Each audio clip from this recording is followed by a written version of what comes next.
2017 council meeting, the town at Sunset Beach. Continue with the agenda. There's nothing to report coming out of the closed session. The council has not voted on any action and isn't going to take any action as of this point, so there's not really nothing to report. The next item on the agenda is public comments on the agenda items only. Now's the opportunity for public to make any comments on the agenda items. Neil? And when you come forward, please state your name and address. Good morning. Neil Gilbert, 1150 Seabourn Way. That's in the Cape Side neighborhood of Sunset Beach. I'm speaking to you today as a resident of Sunset Beach, and I'm also speaking to you as a founding member of the Brunswick Environmental Action Team. I would like to first thank the council very much on your vote last meeting for 5-0 in opposing offshore drilling and seismic blasting off the coast here of Brunswick County. That was a message that was heard loud and clear throughout the entire county. And believe me, people have taken notice, and we commend you for that. Today you have another opportunity to be the leader in Brunswick County, and everybody take notice, not just in Brunswick County, but I believe across the state of North Carolina, as one of your items on the agenda, and I thank you for putting it on there, is to join the National Mayor's Climate Action Agenda. As of this morning, there are 313 cities across the United States that have joined in this climate accord. North Carolina has Durham, Chapel Hill, Raleigh, Charlotte, Greensboro, Winston-Salem, Asheville. Wilmington will be voting next week, and Fayetteville the week following. There's no towns yet in Brunswick County that have joined this accord or this agreement, and I'm asking you today to please be the first. There's no obligatory financial burden on the town by joining it. We don't have any fossil fuel burning industries here, so I think it would be a symbolic gesture on your part, but it would be one that would be heard in Ocean Isle Beach and Holden Beach and Oak Island and Bald Head Island and Charlotte and Leland and the entire county for you to lead the way. And this is not a Democratic or a Republican agenda. This is about the air we breathe, the water we drink, the coastline that we all care about. So it's not a political issue here. This is about protecting our future and the future for our children and our children's children. So I'm asking you today, please vote yes to join the Mayor's National Climate Action Agenda, be the 314th city to climb on board, and believe me, everybody in Brunswick County will take notice. Thank you very much. Thank you. Any other public comments on the agenda? None appearing. We'll move on to the item 5, which is old business. 5A is the consideration of action to schedule a public hearing for August 7th, 2017 for a proposed UDO amendment for section 6.04, section 7.09 concerning privacy fences, subdivisions. This was tabled on December 5, 2016. This agenda item is really just to set the public hearing. I move we set the public hearing. All right. Or For August the 7th. Correct? I move we set the public hearing for August the 7th. All right. Any discussion? None appearing. All those in favor? Aye. Opposed? Okay. Thank you. Very good, Jaime. Good job, Hiram. Good job. All right. The next item is discussion concerning joining the Mayor's National Climate Action Agenda.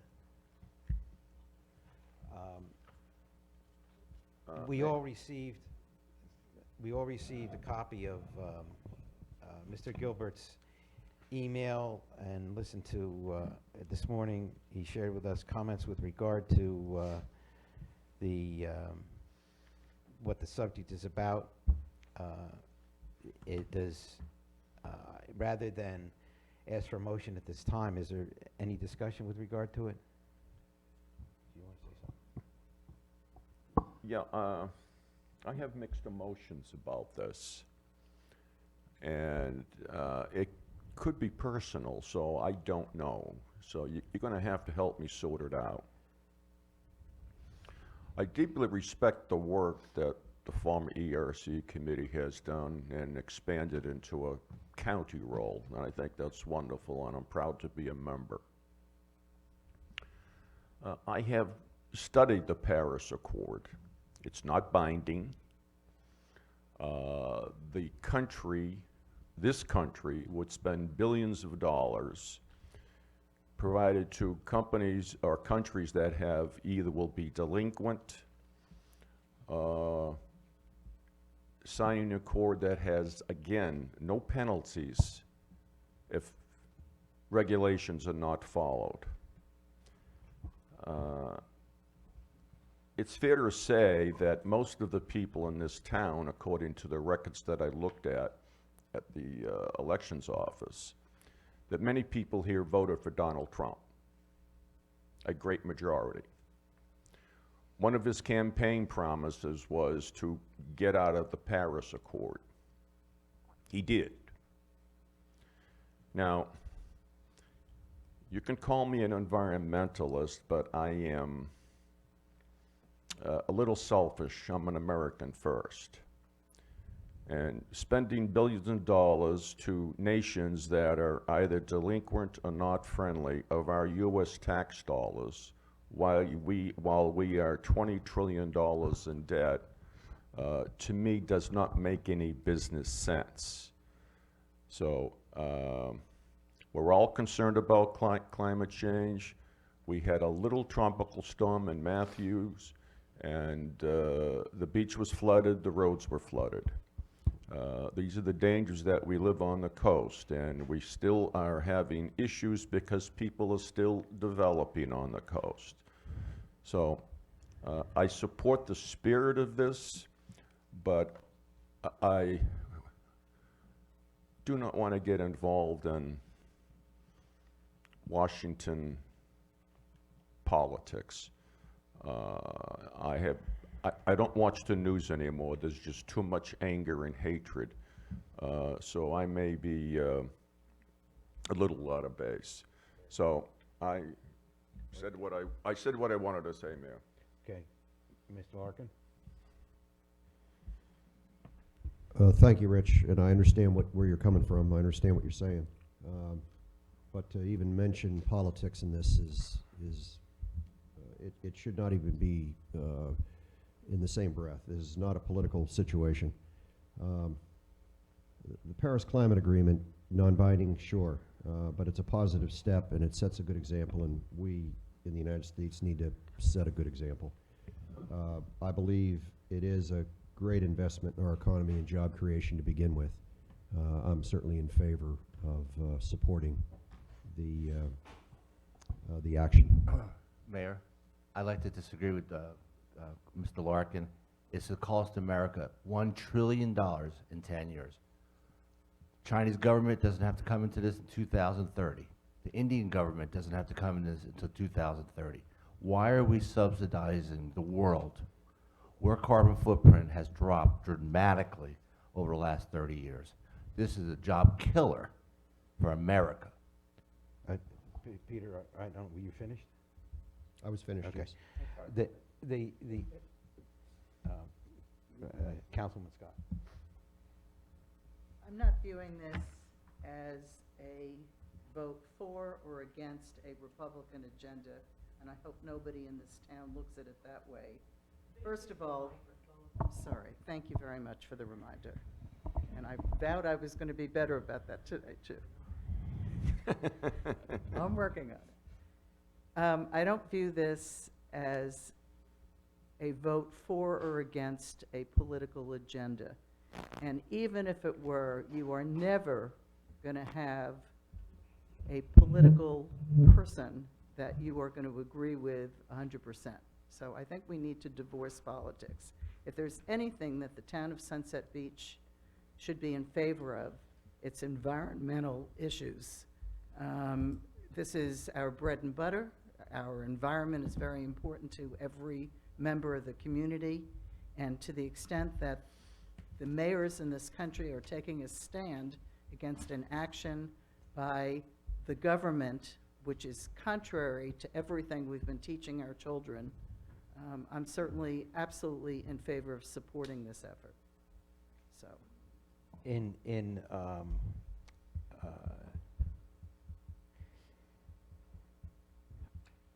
I had an opportunity to look at the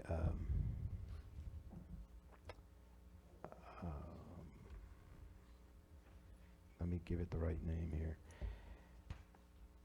The Mayor's National Climate Action Agenda through their websites and the Paris Agreement Adoption Toolkit proposed by that organization. And I'm not exactly sure precisely what is requested that the town commit to, because if you look at their website, and I'm in favor of obviously reducing carbon footprint, and I haven't reached a conclusion with regard to with regard to the impacts of on climate, although I think that it needs to be reduced. This goes far beyond just expressing that. In the one of the letters on the website, it's addressed to President Trump, and it says they object to the actions to roll back critically important U.S. climate policies, including the Clean Power Plan and vehicle fuel efficiency standards, as well as proposed budget cuts to the EPA and critical federal programs like Energy Star. That's far beyond the Paris Accord. The letter also goes on to state that as mayors, we work with our constituents face to face every day, and they demand that we act on climate to improve quality of life.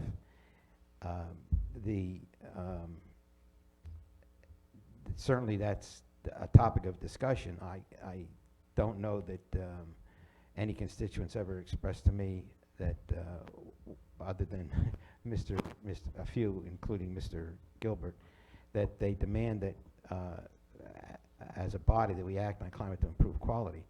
But more importantly, this letter commits to implementation of municipal policies regarding climate control. It says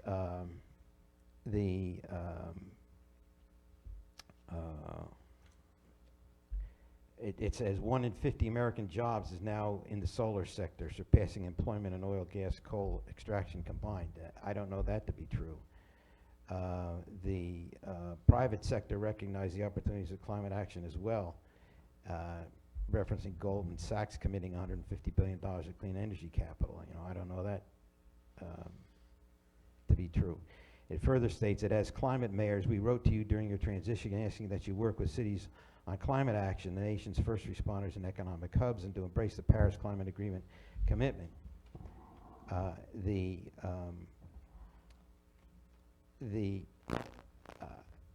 As part of this, both the overview of the MNCAA and the Paris Agreement Adoption Toolkit, it requires municipalities to take affirmative action. We have to register with the, I say we have to, they want while it says there's no formal process for mayors to join Climate Mayors, we require an email from a responsible authority within each city that the programs are required to be adopted to address the issues expressed in their letters. And although I think the climate's a problem. I think that this goes, if there was an affirmative vote to do this, we're committing ourselves to a procedure that is far beyond just writing a letter that is in support of protection of the climate. But anyway, that's, I don't I think- I don't think joining or taking a vote on that is legally binding us to anything. And I think it's important that we be strong in this, and we support the millions of people who are very concerned about where we're going in terms of environmental protections. So I'm not concerned about what they may have in their letter, and they want to, if they want an email, they want an email. I mean, that's no big deal, but we're not committing to necessarily doing anything in this town other than right now supporting 317 other mayors around the country, and hopefully that number will grow. So Carol, you're saying let's pass it before we read it. We had that problem before. You know, have you read what the mayor's saying? Yes. It says we're committed to a lot of things that's gonna cost this town money if we do it. We're not I- committing to anything at this point that will cost the town. I agree So with why not Carol. do it? We are not committing ourselves to anything. It's This is asking you a, to do certain things, Pete. this is an overview proposition. It is not specifics that we're going to run our government, run our town, initiate our ordinances in strict support of this. But it's This is a asking us to do general that, Pete. proposition. But it is asking us to do that. No, I'm going to disagree with you, Mark. from the website, I'm going to read it specifically. Mayors Garcetti, Parker, Nutter, which is Los Angeles, Nutter's in Pennsylvania, and I forget where Parker is. Philadelphia, I don't forget where Parker is. And each additional mayor and city that joins the initiative are required to commit to: 1, calling for binding emission restrictions in the U.S. federal level as well as global emission reductions agreement; 2, engaging in and supporting activities leading up to and during the 2015 negotiations in Paris to support the Obama administration and other parties to create a global agreement; 3, establishing and regularly reporting annually or biannually a municipal and community-wide GHG inventory, preferably with third-party verification, while supporting standardization of municipal and community-wide inventories and reporting. And establishing or renewing an existing aggressive GHG emissions reduction target for both the near term, namely by 2020 or sooner, and long term.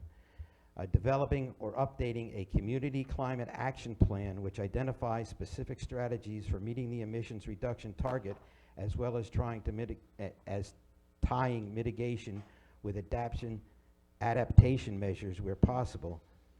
6, committing to finding an appropriate offset projects, working collectively to remove barriers and expanding offsets available to municipalities offered by the Climate Action Reserve and other measures through the California cap and trade system or other existing system. And 7, ensuring climate equality and environmental justice is prioritized in climate action plans. That's what the agenda by issuing the letter we're signing on to. And that sounds like it costs us money.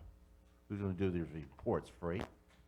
Nothing is, if you think somebody's going to show up in the town and knock on the door and say, hey, where are your reports? Why haven't you done that? That's not going to happen. So you I'm sorry. Are you doing it just to No. feel good, Carol? No, I'm doing this because I think this is something that's vitally important to this country, and I'm dismayed that our government has chosen to leave the Paris Accord. I mean, that is an issue that everybody in this town should be hell-bent on reversing.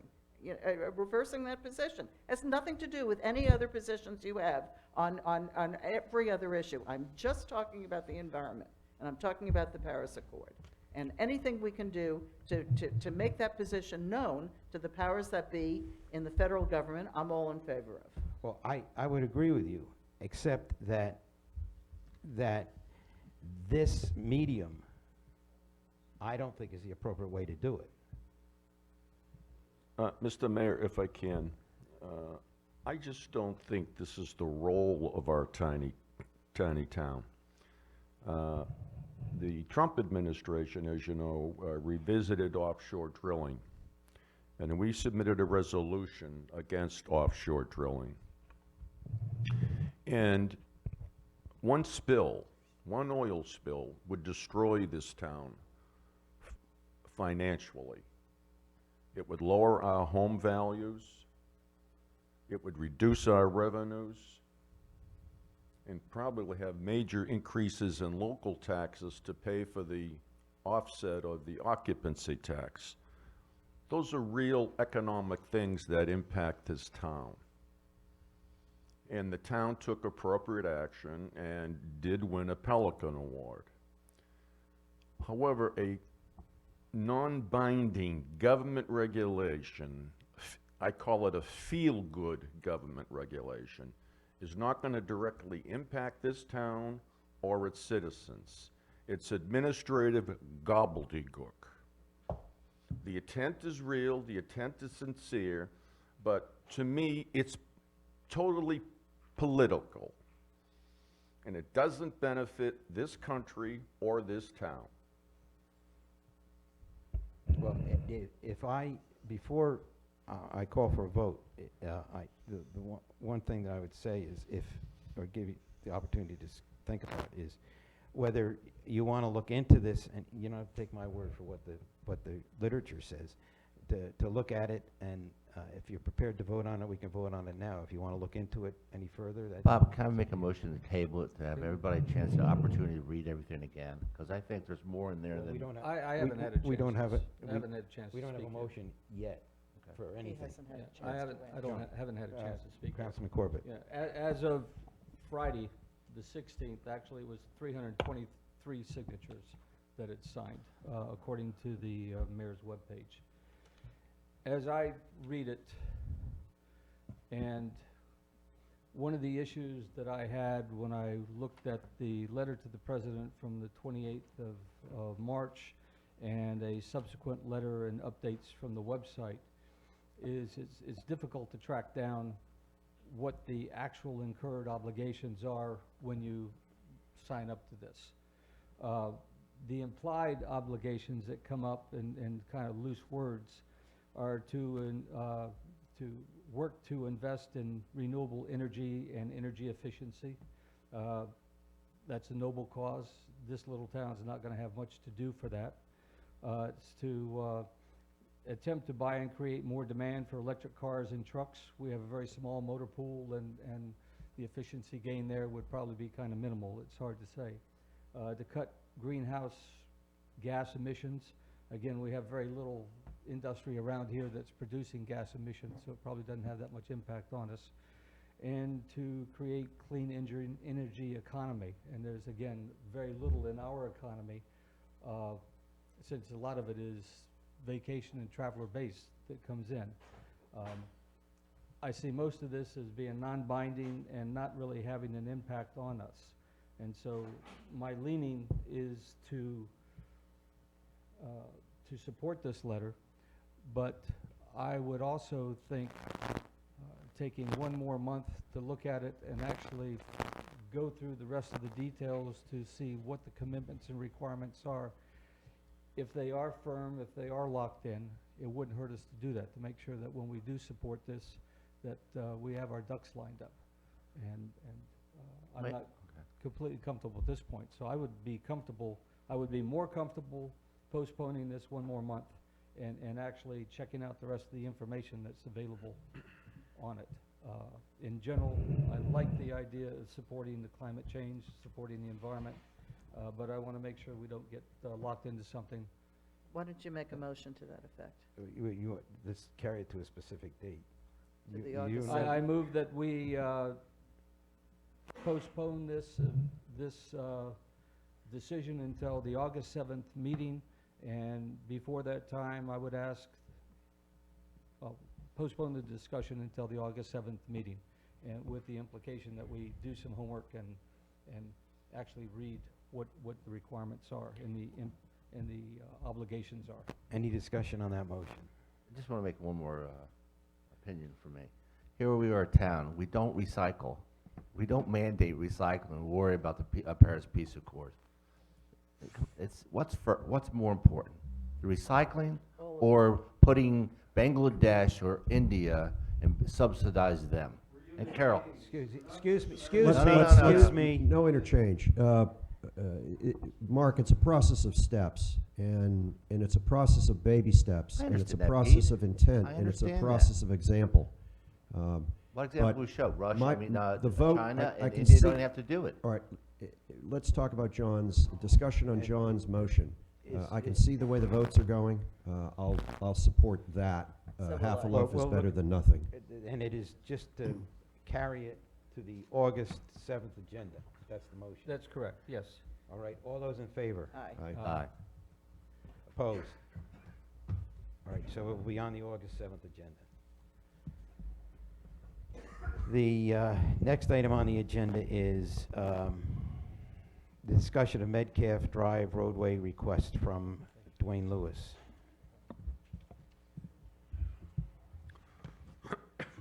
Been a busy morning. Hope you all slept well last night.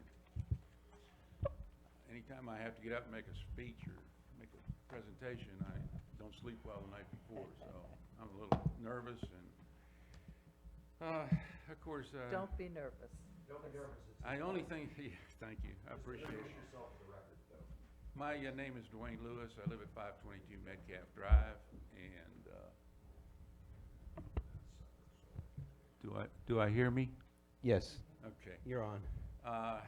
Anyway, 522 Can you, Metcalf. Raise can you hear the microphone? up a little bit. Dwayne, raise that microphone up just, there you go. Hello, hello? Oh, Okay. It's got to be a certain Real angle. quick, Dwayne, I just got a 911 from a family member. I have to excuse myself just for a second. Okay, Mark, I'll continue on if it's okay. I can hear you. All right. First of all, the issue that I'm bringing in front of you was not caused by anybody here. And when I say you, I'm talking about the town of Sunset Beach and what they did in the past and how it affects us on Metcalf and on 21 other streets and roads in here. Joining us today is Dennis Rawlings from Ocean Harbor Road, representing the folks down there. He's on one of the affected roadways. If I might, I don't want to go back over all of this. Did you read the brief I sent to you? Do you understand the history and the changing of directions and the excuses and the stonewalling and so forth that's been done? Have you seen that? We We've read your report. we read your submission, yes. There's some legal things in there I'm sure you want to bring out with your Grady Richardson, your counselor, and he's not here, and I'm sorry he's not. I would have liked to have confronted him directly on this, but there's interpretations of the state statutes that are just wrong by the city of town of Sunset Beach. They're just wrong. They're unfair. They're improperly administered, and the folks that are here with me today, any one of them could have given this little sortie that I'm into right now, but it's either got to change by virtue of you making a change in the policy, or we're going to have to find somebody that will change it. I guess I have one question for you. If you all have questions for me, please speak up and ask me. But do you have any questions for me after you've read your brief? I do not, and your brief I read it intently several times. Okay. What exactly did you mean by find someone who will change it? You mean have an Well- election? Yeah, absolutely. That's a good course of action. Okay. Mr. Lewis, how was this all triggered? During the annexation period that this town went through, when they annexed, I think it was Cape Side, Sandpiper Bay, and then evidently you folks got tagged on to that. Correct. And someone came to you from the town to let you know that we're going to annex you. This was before when annexation, the town could force annex. They can't now, thankfully. someone came to you and marketed this, annexation is gonna be good, you'll have fire protection, police protection, and That's correct. snow removal and all that stuff. Correct. That was done, Yeah. yeah, that was, What did they say to you? Was that in writing?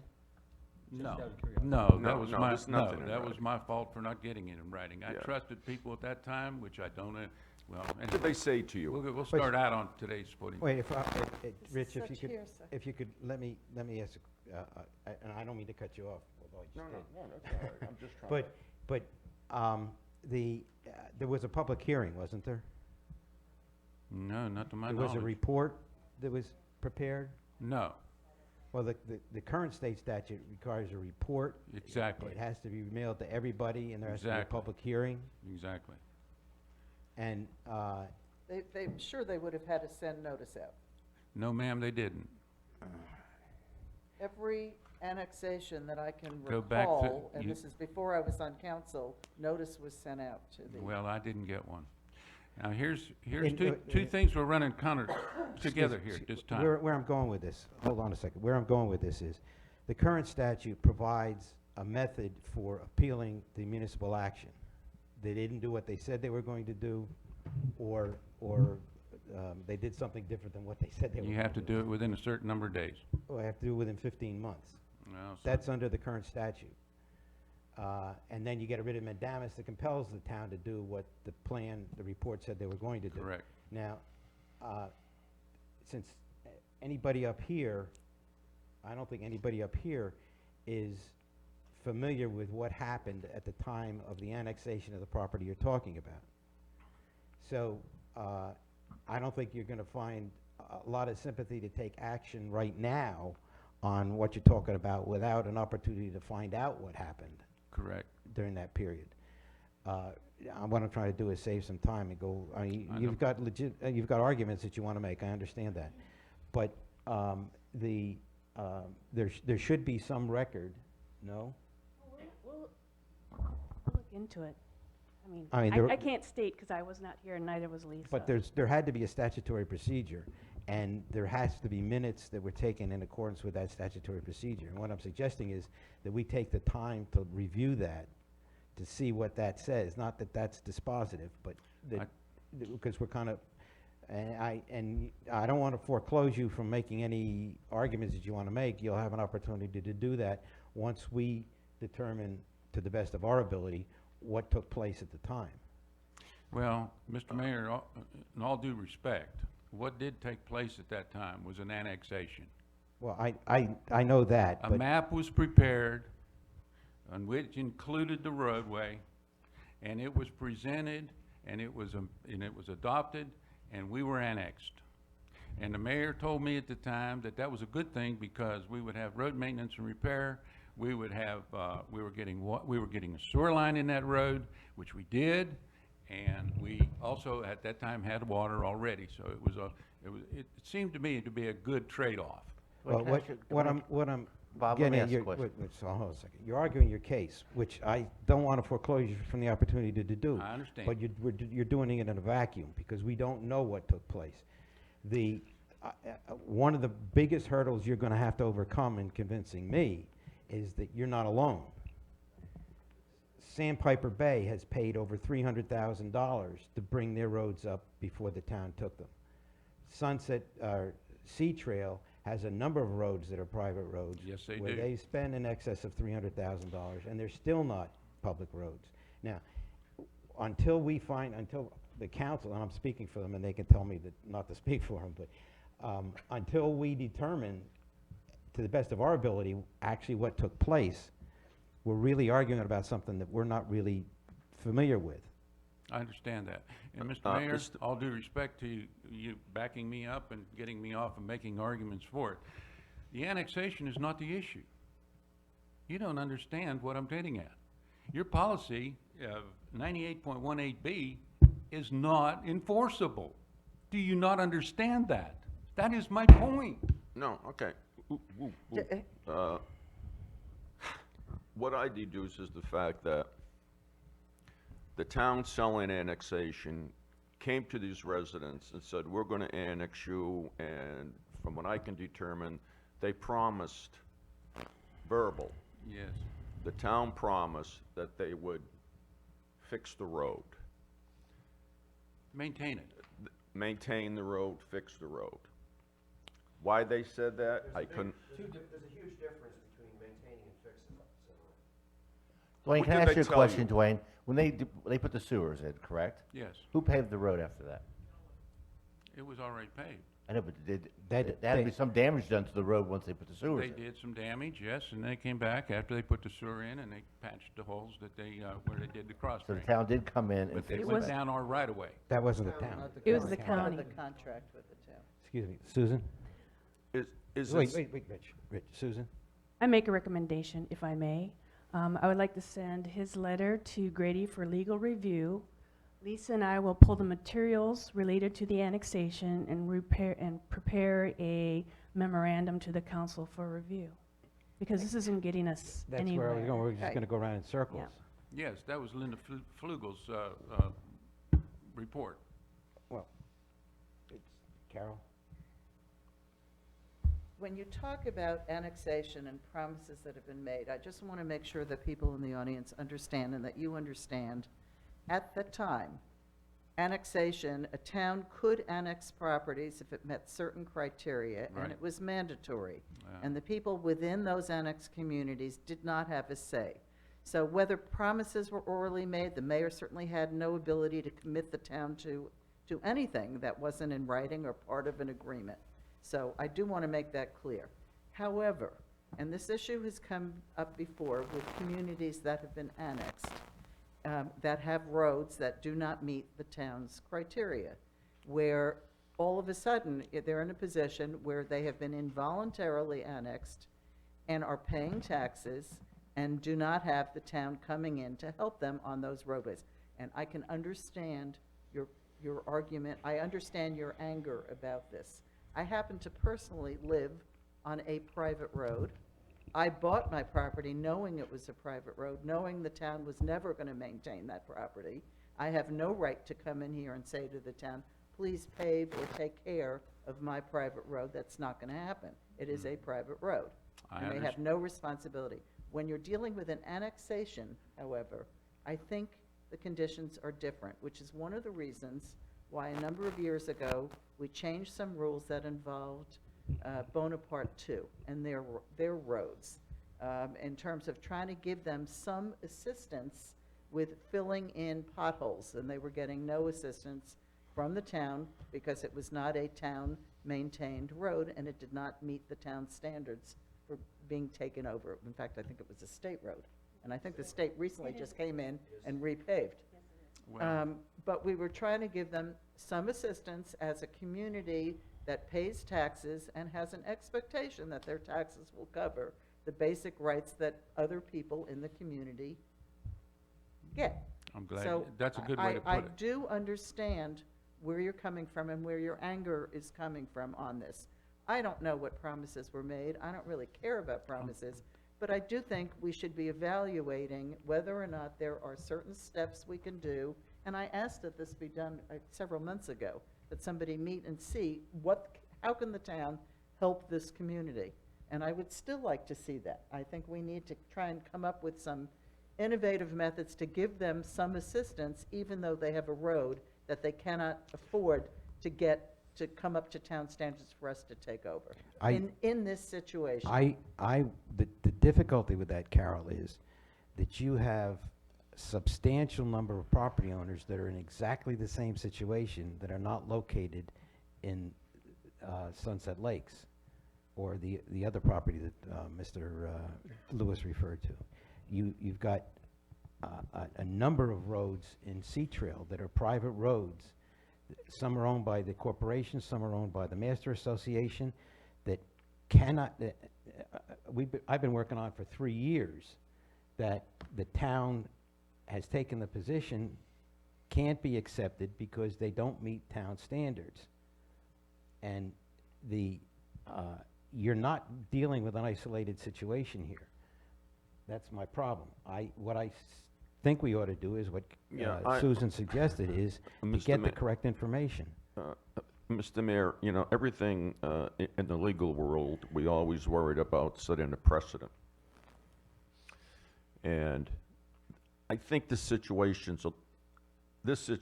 may be due to annexation, may be unique.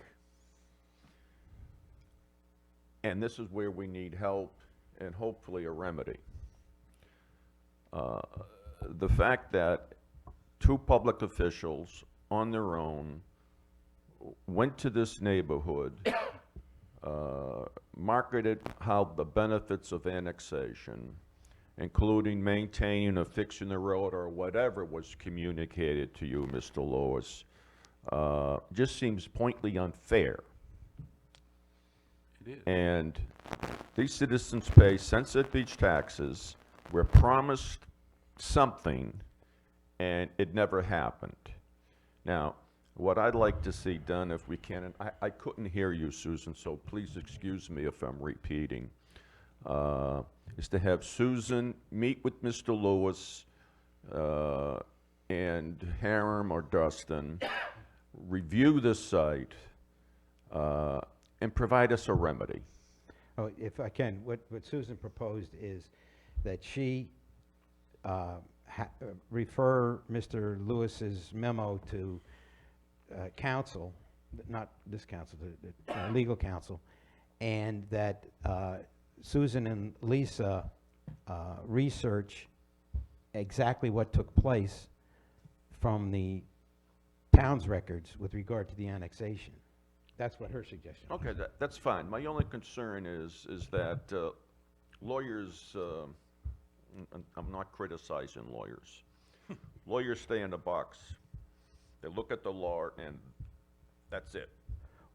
Well, that's not the real world. Well, but the decision's ultimately going to be council's decision as to a solution, to find a solution. Council's decision, this council's decision. They can totally disregard what, I'm not suggesting that Yeah, they do no, this I routine, understand. but they can, you're going to make a decision, but you ought to have the appropriate facts when you make the decision. Mayor, I'd like to make a motion that let's turn it over to Susan and Lisa to do the investigation and come back at a later date. We have all the information. Any other discussion on that I motion? think the investigation should also include some costing figures, estimates of what bringing Metcalf Road up to standards would be, and a sense of, Nobody's necessarily suggesting that as a remedy. Can I, Well, I think Mr. I mean, there's a if we're difference between searching bringing it up getting to back standards and maintaining a road. don't even go there. There's no way to bring that road up to DOT standards. In fact, I don't know how many roads meet DOT standards that you maintain. Mr. Larkin, where do you live? Lakeshore Drive. Does it meet state standards? It's not a matter of it meeting state standards. Do you get road maintenance? From the town, it's not a state road. There's a difference Maintained. between interstate, state, municipality. I'm not trying to split hairs here, but I'm certainly not saying that Metcalf Road needs to meet state standards before the town would be willing to take it over for maintenance. That's the crap I I'm talking was about given me. when I'm I talking was- about me as my interpretation of the ordinances. No, I'm talking about where you live. You pay the same tax we do? Yes, I do. Well, excuse Okay. me. Let Do me you let- get road maintenance and Excuse me, repair? we're arguing about something, we're going around in circles now. The motion on the floor is to carry this, to give an opportunity for counsel, legal counsel to review it, for Susan and Lisa to research what happened during, or how the annexation took place, what happened during the annexation, and then the council's going to make a decision with the ability of anybody else to participate. It's not foreclosing any further discussion or any further argument. No, you've got 21 other streets and roads to think about. You got more than 21. And you got some that don't want to be part of you. Well, You don't, whether they're annexed or not. You didn't listen to they what I don't- said. You're wasting your time right now, unless the council Hey, I've been disagrees wasting it with for me. 13 years, All right. Mayor. I'm going to call for a motion, a vote on the motion. Excuse me, I'm not finished. You've been talking a lot. I don't feel that we've gotten Thanks, Carol. sufficient in time to express our own feelings. You can send this to legal counsel. Legal counsel is going to come back, I'm telling you this right now, and it's going to say, what we're doing is perfectly legal. That is not the answer. You can go back and investigate what happened in the annexation and promises that were made. We certainly had every right to annex without making any promises. No promise. That's not the issue either. No. The issue is when you have a community that has been annexed involuntarily into a town, do we have a different obligation for that community in view of the involuntary annexation? To do something, or maybe look at our rules and say, we need to work on this, we need to revise it, we need to give some relief. I'm not suggesting we're gonna repave your road, that's May never I gonna happen. respond to that? What, There is no reason, Mr. Mayor, why you can't make any policies that you want to. My position is this: there's nothing illegal about your policy. It's unenforceable. Have you read what the appellate courts have written? They have already said, you gotta provide substantially the same benefits to everybody. Excuse me. Not some, but everybody. I'm cutting off this argument. I have read those appellate decisions. I know what they say. Okay, good. The motion is to carry this, to have counsel, legal counsel look into it, and to have Susan and Lisa research how the annexation took place. That's certainly a good beginning step. And that does not foreclose any further presentation by you or anybody else with regard to what the council should do. It's all right with you folks? Well, it's the motion. We're not asking for your we're not asking for your cooperation. That's the motion that's on the There'll table. be time at the end of the meeting for you to, and A maybe we public can dialogue. even move that up. I'm calling Yeah. for a vote on the motion. All those in favor? Aye. Aye. Opposed? Okay, the ayes have it. Thank you, Mr. Lewis. And what I'm suggesting is that that's a start of a conversation.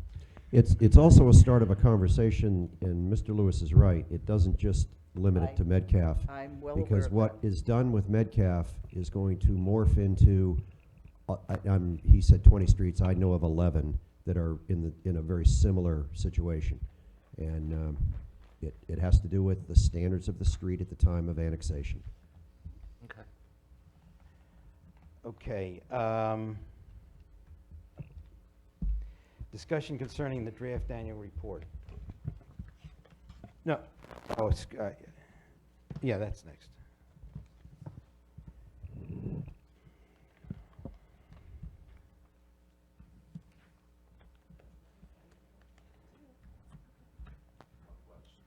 No, there is no public participation until the end of the meeting. There shouldn't have been this discourse that took place here. I allowed it, but it shouldn't have been.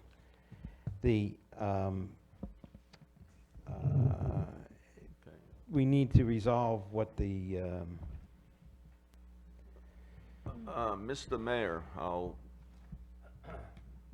dive in the Shark Tank. We have been communicating regarding the annual report. And there's one person that probably should have white hair, and that is Lisa. Lisa, thank you for your, I don't know how you do it. The annual report, the last edition, contains some information that I don't feel is correct. And the information that is going out will be dated. In other words, we're sending out information when we'll have new information in a week or two. Let me give you just some of the concerns that I have. excuse me, Rich, I want to, we, at the last time this came up, we discussed that the council was going to submit their comments as to the changes they wanted in the. And we did that. And I understand that, and I understand and I got your memo that said your comments weren't included, which that's fine. That's a legitimate concern. Well, Yeah, I you're mean, missing not the that they- point. I was told they were included and they were not. Well, factually, were. they're not. In fact, if you don't, but I don't want to, what I want to do is, I want to discuss those that we've been a party to, that the people have submitted comments on. John submitted some comments that he has with regard to it. So if we can just address the ones that because this is gonna go on forever, and we'll never have an annual report. Well, that's my other point, Mr. Mayor. We already approved an annual report, though. We just haven't approved. Well, I mean, we'll we never have haven't one to approved send all out. the specific words.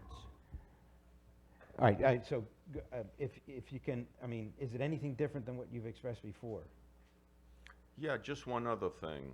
Well, people don't know what I expressed before. It says in the annual report that there's an amenity to be completed is an observation deck located on the south of floating dock. Council hasn't approved anything. No, but Rich, that is required by the Partif grant, and you're certainly not going to vote against We anything haven't- if we can't Carol? meet the Partif Excuse me, grant hold on. requirements. Susan? The observation deck was approved by the council prior in the overall park plan. We don't know what the cost is yet. No, We we already- don't. But that will go out to bid, but that's where it will be placed. It has to be completed. I don't have a We already cost yet. spent up to the grant. This is taxpayer money, direct Sunset Beach taxpayer But money. the grant A- doesn't work actually, that if Oh, way. hold it, Rich, wait, for wait, the one at, grant. oh, excuse me, one at a time. If One we at a don't time. fulfill the grant, we lose the grant. And correct me if I'm wrong. And that's half of what, I don't- Now, in all fairness to Rich, they did tell us when we did the walkthrough, hang on, that observation thing could be very small, did not have to cost a whole lot of money. We haven't seen what you're proposing, but I suggest to you, it better be small, and it better not cost a lot of money, because otherwise it's not going to get approval from the majority of council.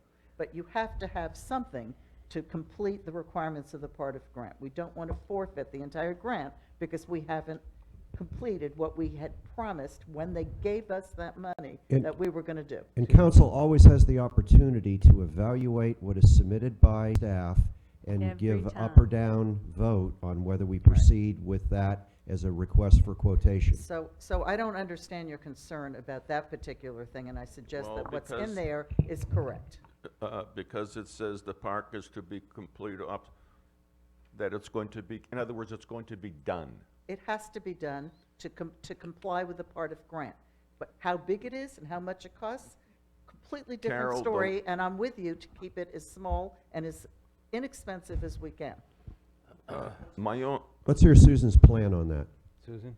Well, actually, I wasn't going to speak on the plan of that. What I was going to, this is going into a far more lengthier discussion than we had planned. I expected Rich to submit to us again his final revisions, given direction to do so, and get it out the door. I agree with you, Rich, that we've amended this so many times that every time I review it, the information is already outdated or changed. That's number one. Number two, I also want to remind you that we have NC DOT here, down from Castle Hayne, or wherever they're all from, and that maybe it would be more beneficial for us to bring them forward and then go back to the annual report. But you said that was a time certain of 11 o'clock. Well, Yeah, but they're here now, so. I moved them up. I asked them to come earlier because we were moving through the items very, very quickly. Then why don't Until we now. defer this until after that discussion? Please. I agree. Okay, let's, it says here regarding the shoreline management. Rich, What? we're gonna defer the discussion on the annual report until after the DOT presentation. We're gonna bring another matter up, and we'll go back to that later, Okay, okay? thanks, Bob. All right. The next, what we're talking about is item, a presentation, Sunset Boulevard North Bike Lane installation proposal, Chad Kime is NCDOT.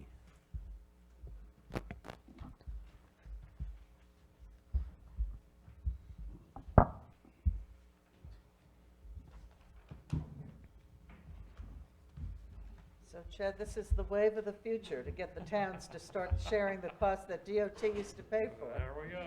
I'm telling you, We hear those comments. every project We hear now. those comments every week I'm at our sure you office. do. Thank you so much.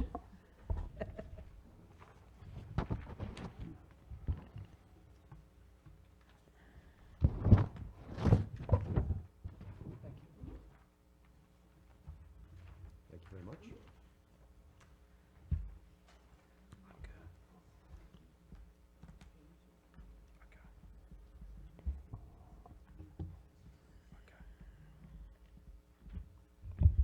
Good morning. Good morning. Morning, Chad. I'm- Chad, just as a start, I know a lot of our citizens may not know what we're talking about. Okay. And just as a highlight, we're talking about a bike lane that would go from Fibbers, it would be an extent, because a path already exists beyond Food Lion down to Fibbers. Go from Fibbers down to the roundabout near the Outfitter store on Sunset Boulevard. Not to be confused with Main Street and every other place that we talk about bike lanes. Are you planning to? Wait, is that correct? Yes. Okay. Yes, so what we have here, and, Can we have names, please? yes, I'm Chad? getting ready to introduce everybody. So, who I brought with me today, Kevin Bowen is sitting back here. He's our division construction engineer for the division. Mary Kimmel sitting in the light green shirt there. She's the one that put all this together. She puts all our paving program together for the whole division. So she's really the expert on this, so she prepared all this. Anthony Law, most of you know Anthony Law. He's been around for many years here, and he's also out of our construction unit. So they're all here in case I can't answer any of your questions. And I am Chad Combs. I'm Deputy Division Engineer for Division 3. So one of the handouts that you received here is a map that we've got showing up here. So it shows the limits. I'm just going to walk through this real quick. But currently, under contract today, we are resurfacing up to where you see the orange dashed lines, right there where 904 and 179 comes together. We're going to carry that resurfacing with this potential new project up to Queens Anne Road and just cap that area there because there's existing multi-use paths there. We will begin the bike lanes at Queen Anne's, and that bike lane will be 5 foot wide, and it will go all the way to the roundabout that we finished a few Something years in the ago. handout said it was on both sides of the street? It will be on both 5 feet on sides. each side, so it's a total of That's- adding 10 feet. That's correct. You indicated that there was currently a multimodal path between Queen Anne Street and 904. But is that on private property, or is that? Yes. See, I would suggest to you, the flaw that I saw in this is that you were stopping at Queen Anne Street and not going straight to 904. When you get bikers on that road, they don't go off to find that multimodal path. They're starting down 179. They're going to continue down 179. So we looked at that. That was our original intent, was to take it all the way to 179. To 904. Or 904. But there's trees and there's curb and gutter in that section there, and you're going to drive the cost way up, and then plus you also have the conflict with the trees there. And I think, Mary, have you got some pictures of those areas there? It's too bad, because the bikers on the street are not going to move off. For the purpose of this type funding, it was going to get very expensive to go through that last little section. And when we saw the sidewalk on one side and multi-use on the other side, it was a good terminus, you know, to save that money there. It just, the logic of it, I understand what you're saying and I agree with what you're saying. Yeah. It's just that In other words, I lost my basically, train of thought here. we're widening 179. Is that the basic? Yes, sir. Yeah. You could argue that there's currently a path from Queen Anne Street all the way down. Now, That's in Sea Trail, it's a private. From Queen Anne down to the circle. now this is going to be on both sides, Yes, sir. and this is the estimated cost of $289,000. All right, so given these limits here that we're talking about right now, the total cost of the project, make sure I got the right estimate here, Mary.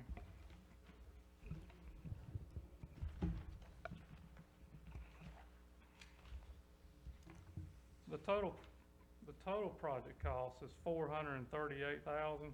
That's the total project, but the city's portion, or the town's portion, is $289. Right. So resurfacing, does that include the resurfacing costs for actually redoing all of 179? The 289, see, all right. No, the 400 whatever. Yes, that includes capping it and everything. I can't believe you can do 1.3 miles for that price.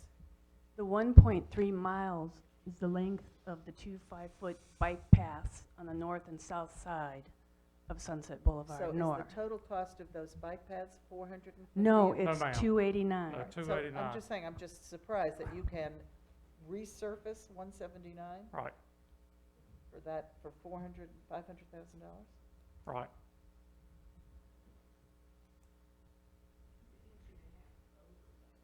Yeah, I think So it's it's got not, milling in it, 1 inch milling. what did you do on Main Street? Was that an overlay? It's the same thing that was done in Calabash, correct? By the Napa store going down into Right. Calabash, where That's they a good milled question. the lane Right. and put an 1.5-inch surface course Is that what you overlay did back there? into Yes, the ma'am. milled area. And Main Street was the same thing? Main Street had a lot of drainage issues. We had to do a lot of drainage work, and that drove the cost up. But on that was Main Street. recapping? Yes, Okay. yes. Yeah, there was also milling out there too, but also recapping everything. This also includes raising the sewers, taps and all that? Level? Yes, everything will be flush, but we're keeping it by milling and capping, we're only raising a 1/2 inch. So yeah, all the water valves, manholes will be flush with the pavement. So if the total cost is 400 and, Total cost is $438,000. so you're, to do the whole project, including the 5 feet on each side? Does that include the 5 feet on each side, the 430,000? Because then you're asking us to pay all but 150,000. No, I'm sorry. That can't be right. It's the two estimates combined. That is DOT's portion is the 400. And the town's, correct? So the That would total make cost No, is six, That is just DOT's portion, and then this is the town's portion. So the total, So it would be added together for the whole comp. yeah, it's 727 for the total. yes. I'm sorry about that. Mary, which portion is that, is the town? 289? 290,000.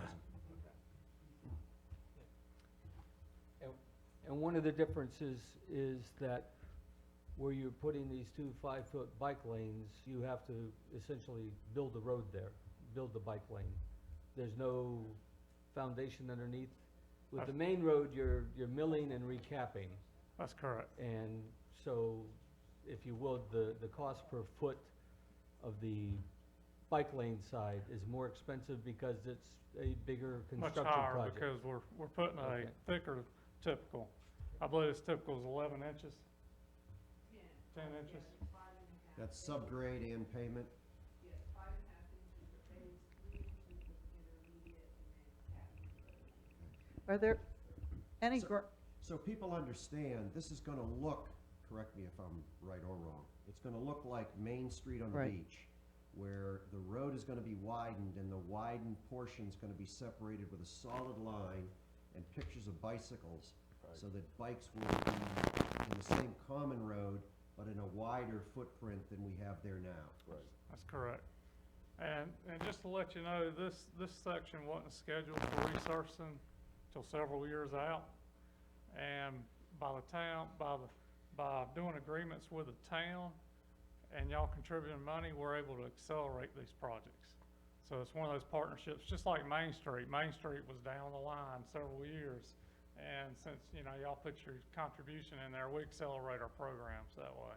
is there any potential for any grant money at all for these bike lanes from any of the, bike groups and, The only type of funding that you can go after these days is through our prioritization program, which is every 2 years it goes into our prioritization program. We're getting ready to go into prioritization, what we call 5.0. They're updated every 2 years where new projects are submitted. So you can try to go through there, but the problems with that is they're having to compete against projects that's in Charlotte, Raleigh, Asheville, and you don't know if they're going to get picked up or not. This mechanism that we have in place here, where us and the towns can work together, is how we can speed things up. Prioritization, no one knows if it's going to get funded or not. I'd like to make a couple of comments. Just, first of all, getting a bike lane on 179 has been a top priority for the bike groups in Sunset Beach for years. We've discussed this over the last 8 years, and every price we got in to come up with sidewalks or a bike path was like, over $1 million. It was, and we just didn't have the money to even contemplate doing something like that. I've walked from my house over the bridge to Town Hall, and it's impossible. You're literally either in the grass or you're in the road. There is nowhere to walk at all for a large section of that thing. I think this is something that is extremely important for both bikers and walkers going down 179. And I would hate for somebody to argue that a private trail, walking trail in Sea Trail is sufficient for somebody trying to ride a bike down 179 to get to the Food Line or wherever they want to go. I think this is vitally important. I hate the fact that we're supposed to come up with almost $300,000, but in a sense, it's $300,000 as opposed to $1 million, which is what we had been quoted before. For us to try and accomplish this on our own would have been prohibitively even expensive. funded in prioritization, and that's a big if, because we're not seeing many bike ped projects get funded on that. But even if it got funded on prioritization, you still have to pay a 20% match, and it's gonna be years from now. And, we can build them cheaper when we put it under our regular resurfacing like this. We can- So this is the kind of expense to me, that is why we have a fund balance. When an opportunity comes up that's important to the town and really will make a huge difference in safety for the bikers and stuff and for the mainland community to be able to ride their bikes out, I'm all in favor of it. Mayor? A question for, a question for Susan. Susan, I would hope that this initiative would not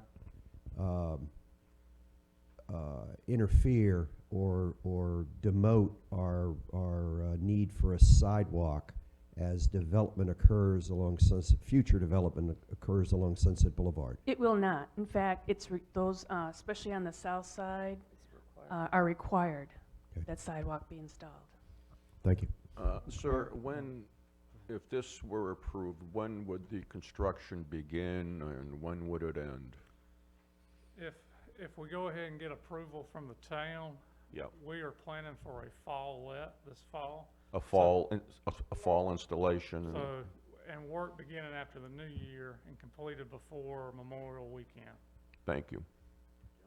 There's one other aspect in addition to what Carol said.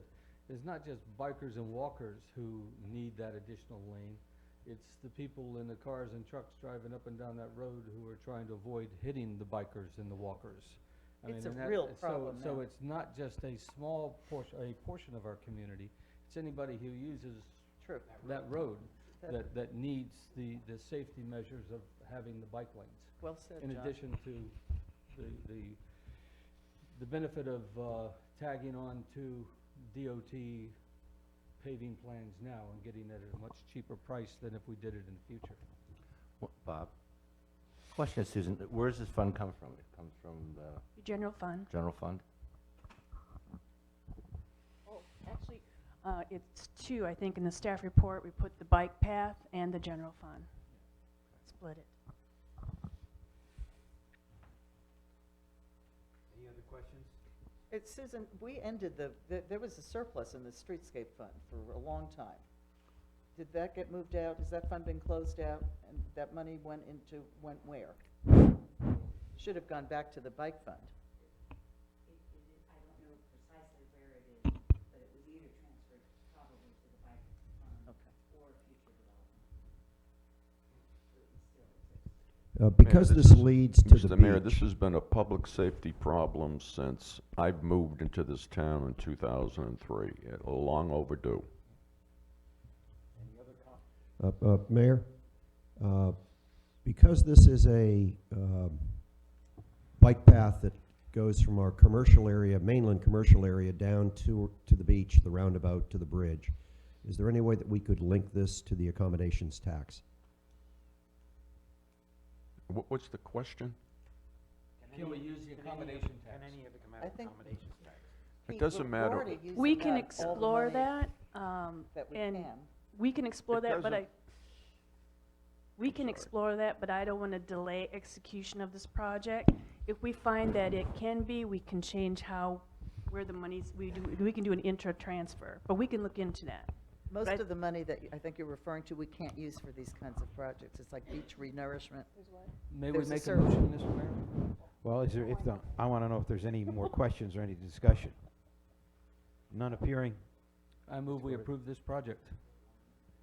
Any other discussion on it?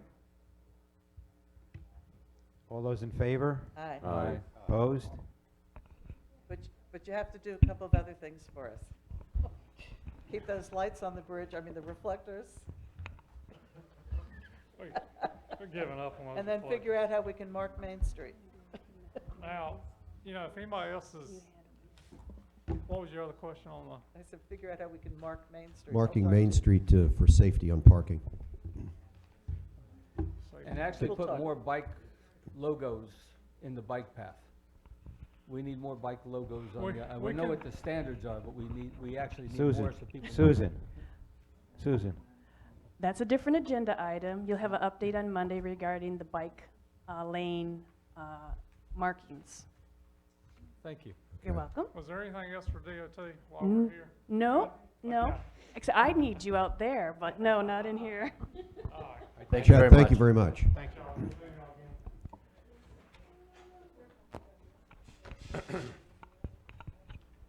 You want to go back to the annual report? That was easy. yeah, well, there's somebody else going to be here at 11:15. All right, let's return to the Annual report. the annual report. Rich, you were talking about items that you wanted included that weren't. Bob, Mr. Mayor, the pre-dredging analysis update is outdated, and we are not 95% complete. And Jinks Creek, I have received feedback from people who are environmentalists, belong to environmental groups, and it's... Excuse me, I'm sorry, I'm having trouble concentrating. Guys, Can we please keep down the chatter? If you want to talk, please step out in the hallway or outside. thank you. Go ahead, Rich. And we are going to have some environmental issues at Jinks Creek. And when you look at this report, it seems like there's not going to be any issues. Did you read my proposed changes? Pardon me? Did you read my proposed changes that updated that section? John addressed quite a bit of that, Rich. The problem is, next week, the dredging consultant will be here, and there'll be a complete update of what is going to be needed and what is going to be done. And we're going to have to make a decision. Because when I look at the list of things that may need to be done to dredge Jinks Creek, it's millions of dollars. So that's my concern. The other concern is that we don't mention anything about which is a major concern in this town, is the stormwater management. We just received the plan today and the estimated cost. So, and my other concern is, and I feel very strongly about it, and I've been saying this for years. In 2015 was the last time we did an annual report. Last year we didn't do one. Now this annual report consumes much time and money. It's probably around $6,000. That was the cost of the last one. And it's like any government document, it's promotional. See, we're doing a great job. This is an election year. Like I said, the last time we did a report was 2015. This is an election year. I don't think this is fair. And I think it's a disadvantage to candidates who are going to run for office, if there are some. The only way you can prove to me that it's not is to update this so that it has meaningful information, and put this report out, if this council thinks it's necessary, put this report out in January. I think we already voted on annual report and the timing of There are 4 members on this board, or 3 council members, who will be up for reelection. Well, you made your point. I'm a very suspicious person. You made your point. And I think most of us would agree with that. That you're a suspicious person. But, the. Let's try to figure that out. Yeah.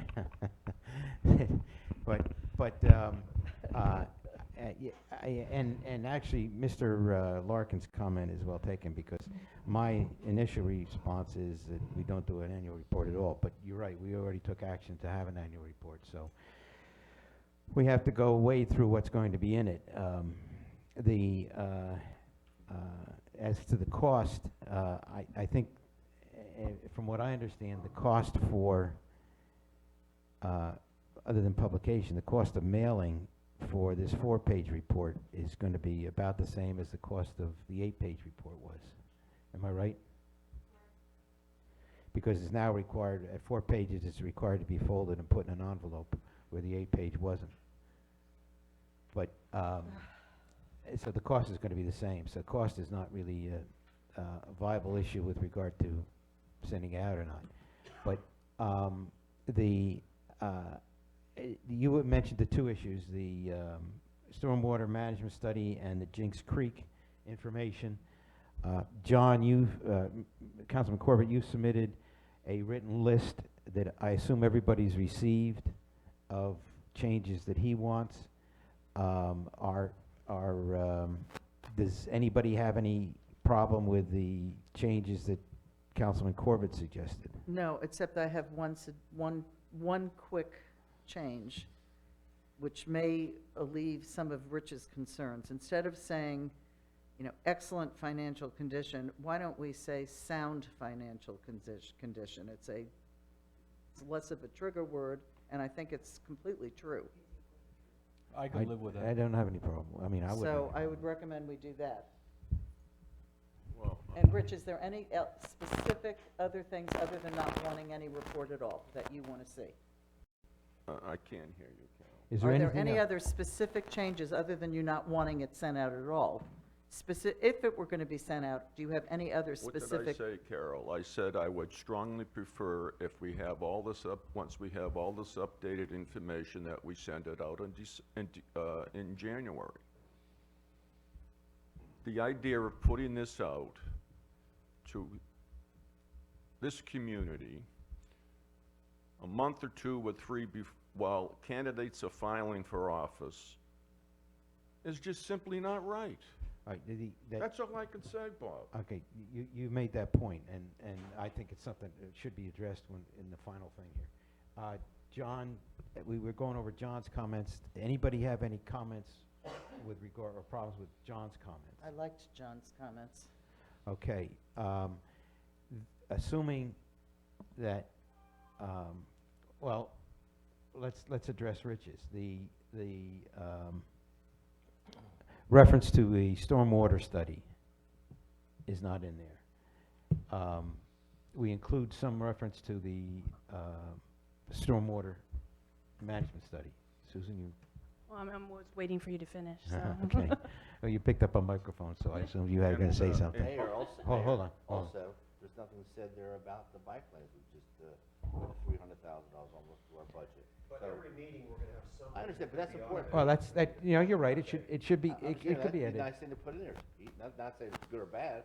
It should be in if we can squeeze it in there. And we'll have a cost analysis on the island sidewalks very shortly, too. If we wait for every project that we're thinking about or contemplating or undertaking, you're never going to have an annual report. Look, I'm fully in favor of having all this information online. I've said that before. I also thought that it would be more important to try and get our email list increased and, quit mailing these things out altogether, and you could have continuous updates online. But we did agree that we were sending out one last report. I'm not particularly upset about the timing of 5 months before an election. I mean, you can argue that unless you send it out on December 5th, and then new council's going to come in and say, wait a minute, I don't like that either. I mean, you're never going to get one out. This is supposed to reflect what happened in the last year. I don't think it's particularly self-serving. It doesn't bother me so many non-residential property owners only hear about what's going on through this type of a document. I think it's important that we send it out. Well, Okay, well, let's- Specified it's going to be the last one. Well, We well- already voted on it. We're just trying to come up with word changes, and I would say just finish the Well, word I'm- changes and send it out. I'm trying to stick with the word changes. So far, everybody agrees with Councilman Benton on reference to the sidewalks, I mean, the bike lanes. Everybody agrees with, Yeah, but Mayor, we have to find a place to put it unless we want to go to 5 pages, or something that we would delete. And it wouldn't be 5, it'd be 6. Pardon? I'm sorry, I didn't hear that. It would go to 6, because, you know, it's 2 pages. Front and back?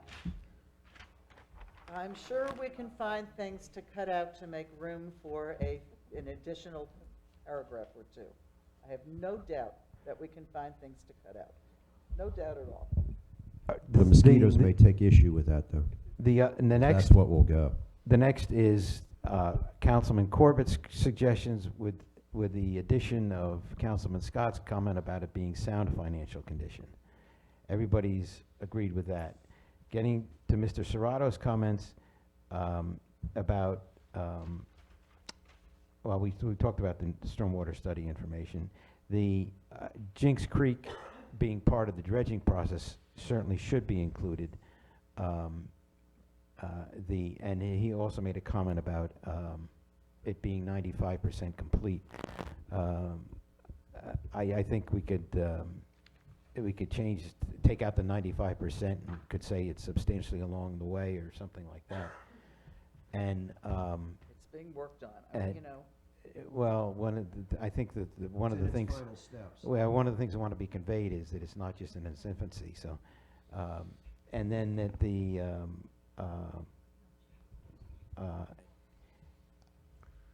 we have basically four things: the the stormwater study information, or reference to the stormwater study, the Jinx Creek included it with reference to the dredging, the change of the sound to exceptional to sound financial condition, and the addition of the action taken on the bike lanes. Well, what's the term for the The bu- excellent the financial condition? Sound Sound. financial, sound. Um, All right, I those would be the changes. Now, let me just deal with the changes before we get to the other issue. All right, anybody have any other changes? Well, there were a couple sort of editorial ones in there, information that was, the town council meeting on the second to last paragraph, I'm sorry, wait a minute.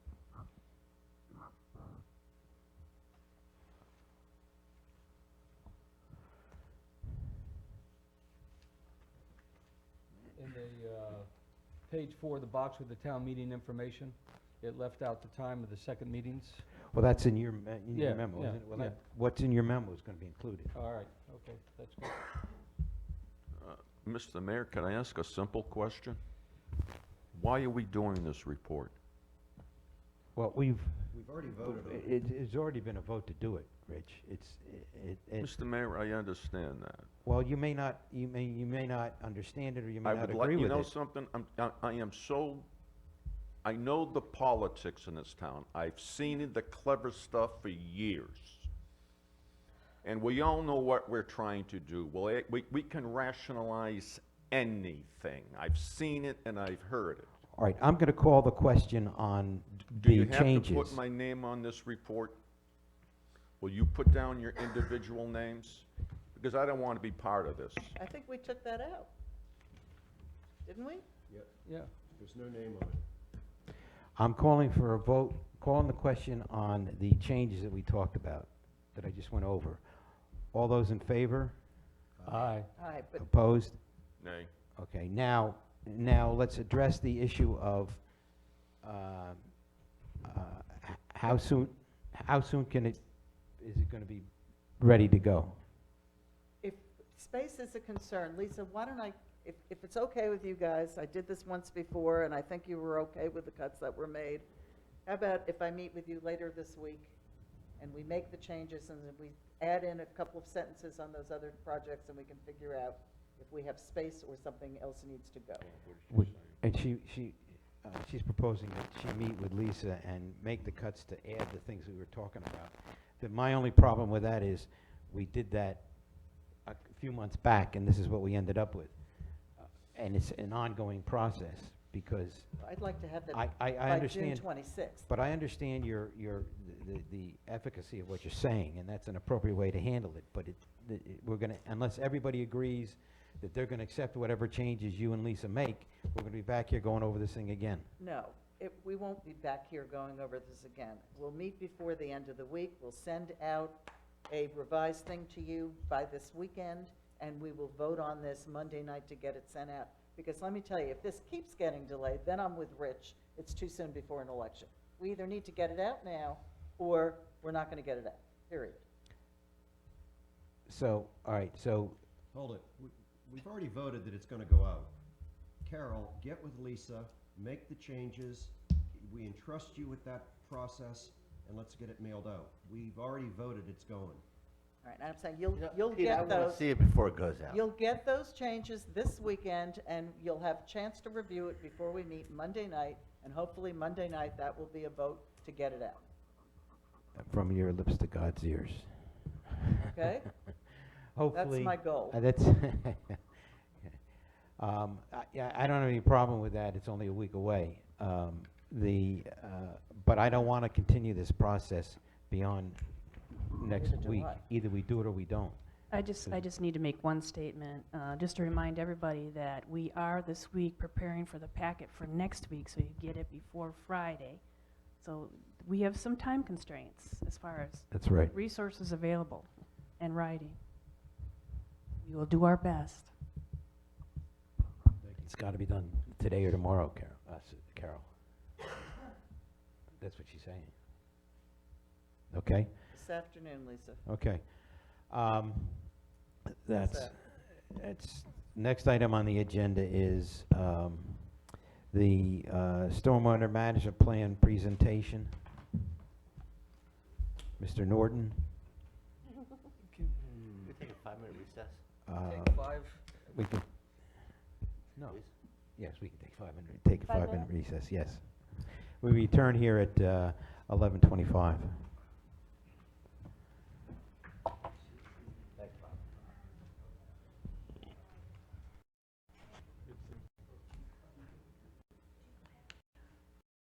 Hey, Dustin. Hey, man.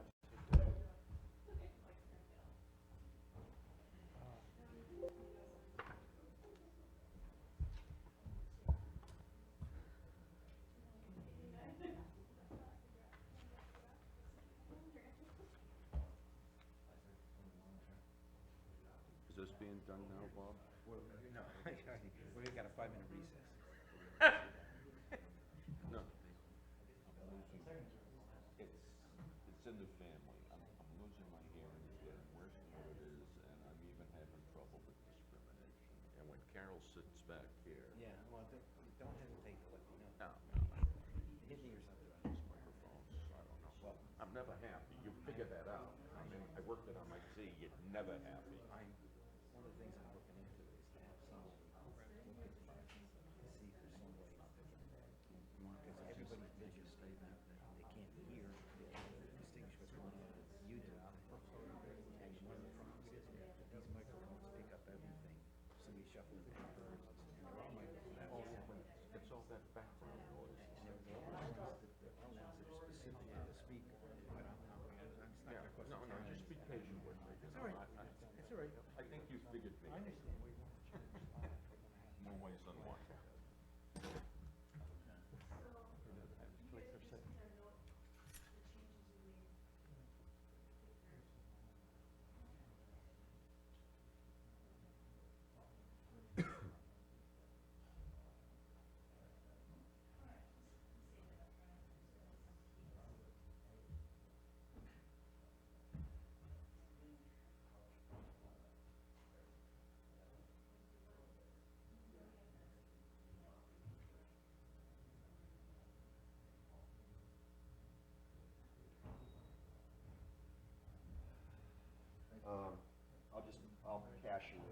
Yeah, just unless you have $25 cash.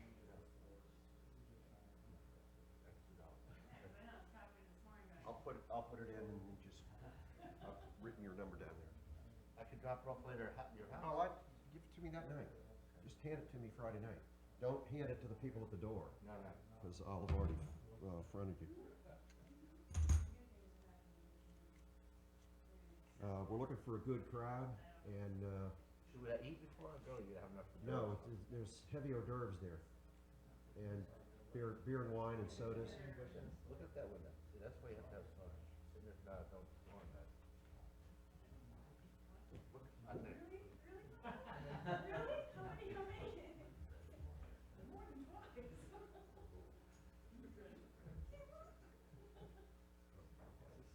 And to me, I tell people food line.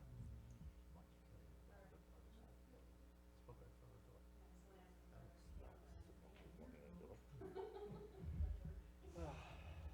You sound like a reformed smoker.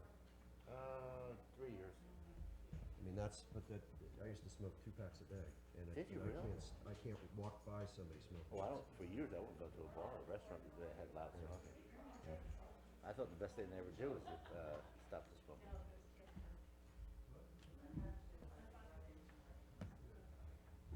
I guess we're not gonna have a lunch break then. After this, It'll be over. we can't talk about the calendar. That's the only thing left. What's the problem? Nothing, we would have a lunch. We don't need one, do we? We're not gonna talk about camera. We put that off. Good, We put that off to the. good. Why are we ordering lunch for a council meeting? Carol said, voted on it, cut it out. You know, you and I have had this talk before. And I'm This gonna is now say number no, 3 or number 4. So let them please remember that. Why can't we get back? We had planned, for Canada, going to court. I'm seeing stickies on their cars.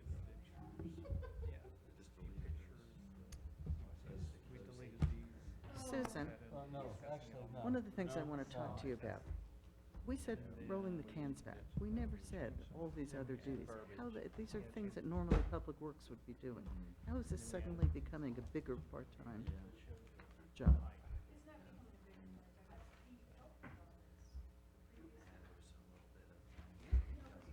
The previous guy was not going into the park. Removing tree branches and limbs in the town park?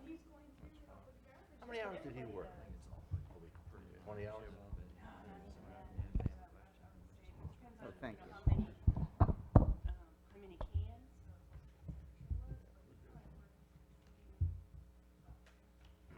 Doing all that? Our guys are picking up the garbage. Nothing, no, Susan, I noticed the other day, the garbage truck on the island came so early because your renters weren't quite out yet. Okay, The garbage trucks are coming at 6:30. what the thing is, most renters don't have the garbage out there.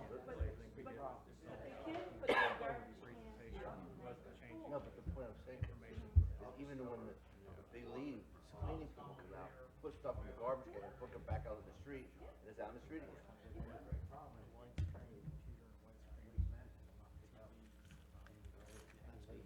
I mean, I never had a problem with the cycle, because that usually comes a half hour before the regular truck does. That doesn't bother me. The problem is getting people to know to put the garbage can out the night before. That's, Can we get another service out of Horry County? There are no other services. We've tried this before. We've tried sending it out for bids. Nobody showed up. I mean, one outfit, you know, was interested for a while and then. Your neighbors, I love the people. Brian, yeah, Brian, who has a huge weight room. In fact, we wanted to get on the exit and he wouldn't be perfect. That was the main one we chose. Really, with these guys, I mean, that significant background, really with waste management and those things. His big account was New York City when they went from mob to Mr. Jet. So then we have Bob, he these has the ordinances story. on the books. I keep thinking that if we ever enforce the ordinances, and I know that we had flack the last time we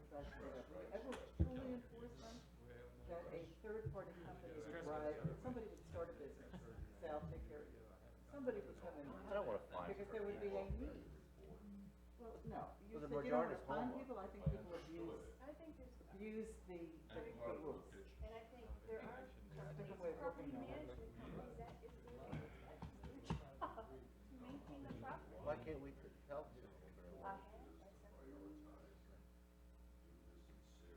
But, you know, only, My wife only, just said on YouTube she can hear everything everybody's saying. oh, good. Only 600 houses are rental houses. The rest of them are not rental houses. It's not legal rental houses. But a lot of people are renting them out and not paying accommodations. Let's go back. Let's go back. This is, we're resuming the, reconvening the June 20th council meetings down at Sunset Beach. And this is item under 6, presentation on the stormwater management plan. And Mr. Norton, your name is on it, so I guess you start. Well, thank you, Mr. Mayor. Appreciate it. Council members and town and staff, we appreciate the opportunity to be with you once again to talk about Sunset Beach stormwater.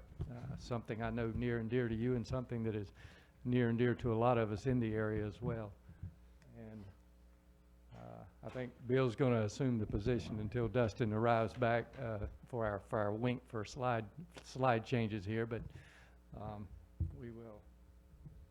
we'll switch those. Myself, Michael Norton, again, appreciate it.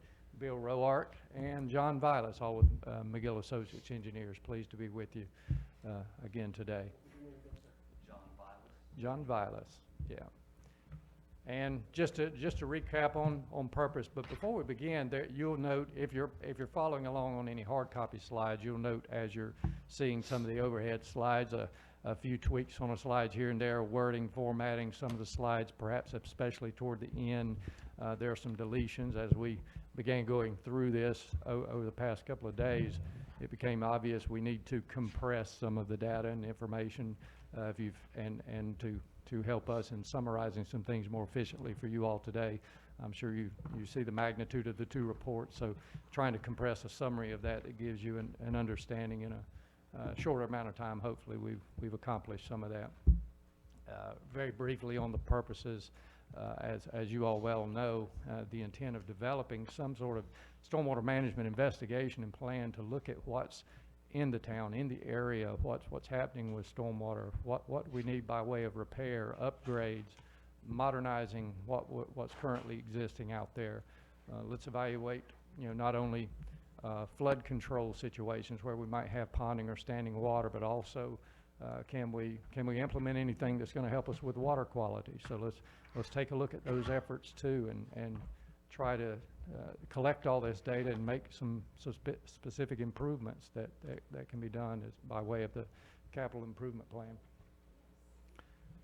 And more specifically in goals and deliverables to a large degree is your mapping system, GIS mapping system. We developed a very good system and model for integrating into the town's computer system and use data. You'll see some of the details of that later, where Dustin and his staff and folks or stormwater folks can utilize that in drilling down to individual system components and seeing that, understanding what's in the field, what conditions they're in.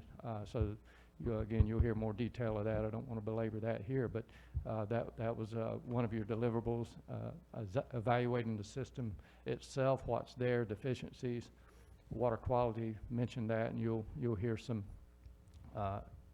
dialogue, and you'll see in some of your projects some water quality implementation improvements, specifically relative to stormwater infiltration in the good soils that are present on the island itself, and ultimately developing a prioritized list of findings. We found quite a bit.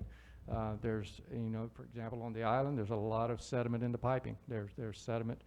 We weren't able to remove sufficient amount in some cases to get camera inspections in. So there's a lot of sediment in that. This was pre-Matthew too, so there's probably a lot more sediment in your pipes on the island. So some of the camera and visuals that you'll see as part of your report. We also have video camera footage. The town staff has those of all all of the data that was collected in the field for in-pipe analysis, survey data analysis, and GIS handheld mapping device analysis to identify and prioritize issues. Yes, sir. Is this a project that you would be working with the county in any way with the county? This was specific to the Or town. is It's this specific. totally independent Yeah. town? Is specific to focus on what we found inside the town limits. Now, to the extent that the county gets involved on stormwater plan reviews for the town, particularly in commercial sites and further development as part of the ordinance requirements, the county would be involved in any further implementation in practice with regard to the ordinance and its agreement with the town. But our focus really is specific to the town infrastructure, what's existing in the town proper, and No, I was told previously, maybe I'm wrong, but are there grants out there to help subsidize this major expense? the grant, any input on the grant's findings, there are various yes. I'm Susan. just, You mentioned some in the report. So, it's all a part of the report. It's in the report. Rich. Yeah, no, I understand that, Yeah. but, If we let him give the briefing, and then we okay. Then we can ask some questions. One second. Yeah. Once we identified the needs, and we'll try to go through, there's a lot of slides here, and we'll try to summarize them as quickly as we can. But the intent of the front-end phase, on the data collection phase, then the prioritizing of what we found as we identified deficiencies and known flooding areas. And then the latter part of that bullet, hopefully Mr. Serrato will get to some of that, identifying potential funding sources, which you'll see kind of rolled out toward the latter part of the presentation, and some discussion of that. The study area, very briefly, if we could back up, Cindy, back to the study area. Yes, roughly 1,600 acres. The exclusions of that were those areas that were covered under a state stormwater plan currently that are already required for compliance for water quality and control measures, and also obviously water bodies and marsh areas. But to the extent of those green areas on mainland and island areas, roughly approximately 1,600 acres. So just the areas developed under recent current development standards, that's the pink? any of those commercials, and some of those are blotted in pink, and Right, any okay. of those that would have been under the They're current they state. already existing permits. That's correct, sir. Okay. Yeah, yeah. Next slide. And on the data collection, I'll let Mr. Rolark talk some.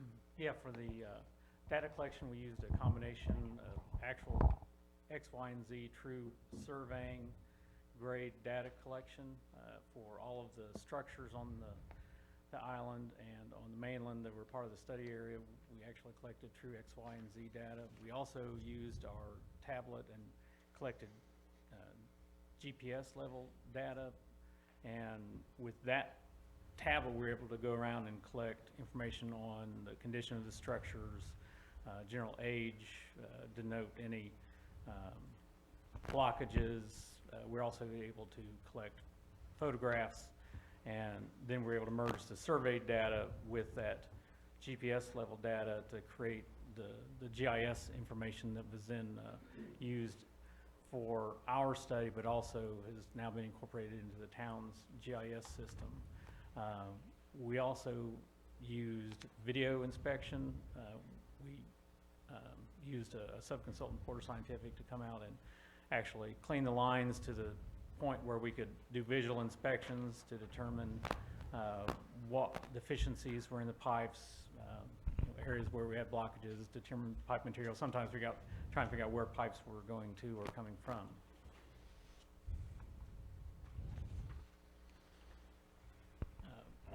These slides represent kind of some of the information you've got now on your GIS system on the left.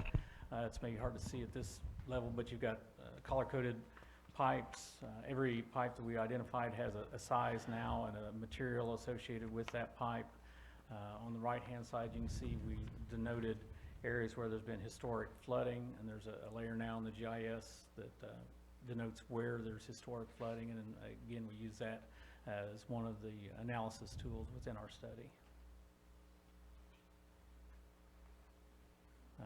Here you see some of a couple of examples of what we found when we were running the cameras through the pipes. You can see the center picture there is a complete blockage, and then one that's a little over halfway full, and those were not the exception. We cleaned about 2,600 feet of pipe for the purpose of inspecting, and then we're actually able to run cameras in about 1,700 feet of the pipe. And the entire content of that is included in the reports. Where's the blockage? Where is that blockage?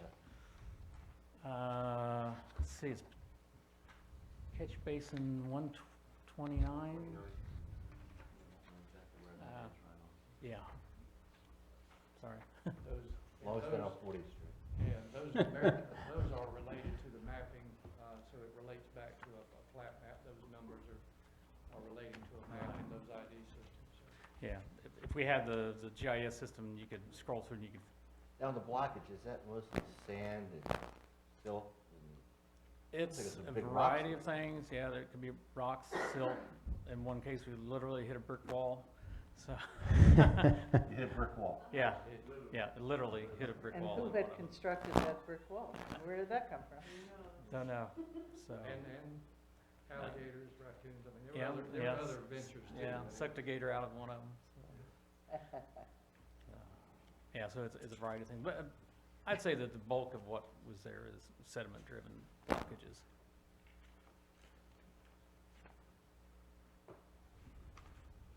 Again, our data collection, so we use the survey grade data, combine that with our GPS level data and all the photographs to create the GIS layers that have now been incorporated into the town system. We also collected data on all of the driveway pipes, roadside ditches, any existing ponds, infiltration measures, and all the floodplain areas that we know about.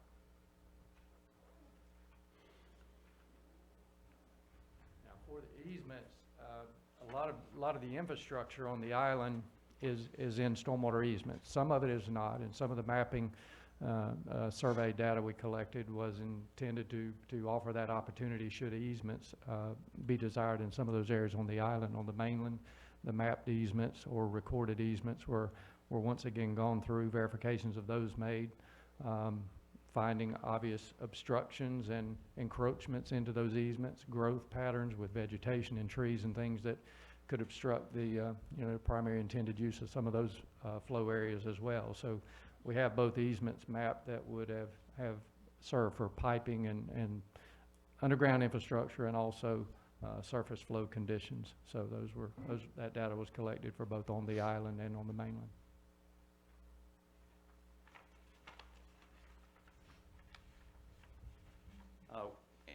Any study of stormwater involves determining how much stormwater there is, how much there's going to be. Stormwater originates from impervious surfaces, driveways, rooftops, roads. So one of the important pieces of data that we collected was that impervious area, and we did we used aerial imagery. 2012 was the most recent at the time, and using the GIS system, we digitized all the impervious areas within the study area. Those are able to be isolated or segmented by drainage area, and there's several different categories of impervious area. You've got that's in the right-of-way and that's on lots, and those are in separate layers in the GIS, and that information was critical for us to be able to model the stormwater and just get general assessment of where it's coming from and how much is going to each component of the system. This slide is just showing the finished product of the impervious area mapping. You can see The individual polygons are shown there. The different colors just show where the different layers of impervious cover. The largest single impervious area in the town is rooftops. But that's a data layer you now have, and we'll talk a little bit more about that in the modeling.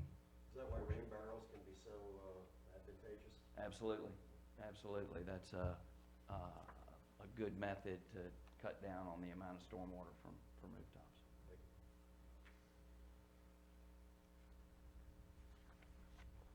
we keep coming back to the GIS system, but the town does have a good GIS system in place. You know, the graphic on right there just kind of shows how you can use that to drill down to different layers of information, isolate the things that are of specific interest to you. You know, at this point now, you've got layers in there for your pipes and your structures and flood-prone areas we've talked about, that you can isolate those and be able to find structures for reference. Now, if there's a problem somewhere, you know, with the tablet that's now part of the inventory, Dustin or staff can go out with that GIS information and actually go to where the problem is and see what is known to be there. Next slide. So, you know, the goal was to build a platform so that you could store all your data, track changes in the system, you know, track maintenance needs and complaints, you know, facilitate planning. If you look at the pictures there on the right side, that's actually some screenshots that I pulled from the system that is now incorporated into your GIS. That, you know, I can click on one of those little structures and it brings up a dialog window, and you can see what the elevation is, what the structure is, who it belongs to. You can click and bring up a report that tells the pipes coming in and out, and it includes photographs. So, you know, we can tell that the node that I picked on there is a drop catch basin from the picture, and then there's information about its condition and, you know, whether it's got sediment in it. And that's true for all of the structures within the system now that you've got that level of data. So if you've got ponding water, you can go out there with a tablet and figure out if you've got something at the bottom of that pond and what's there before you even have to try and wade in to see. So and then, you know, since that is a dynamic system, as additional projects happen in the community, those can be integrated into the system and it can be maintained.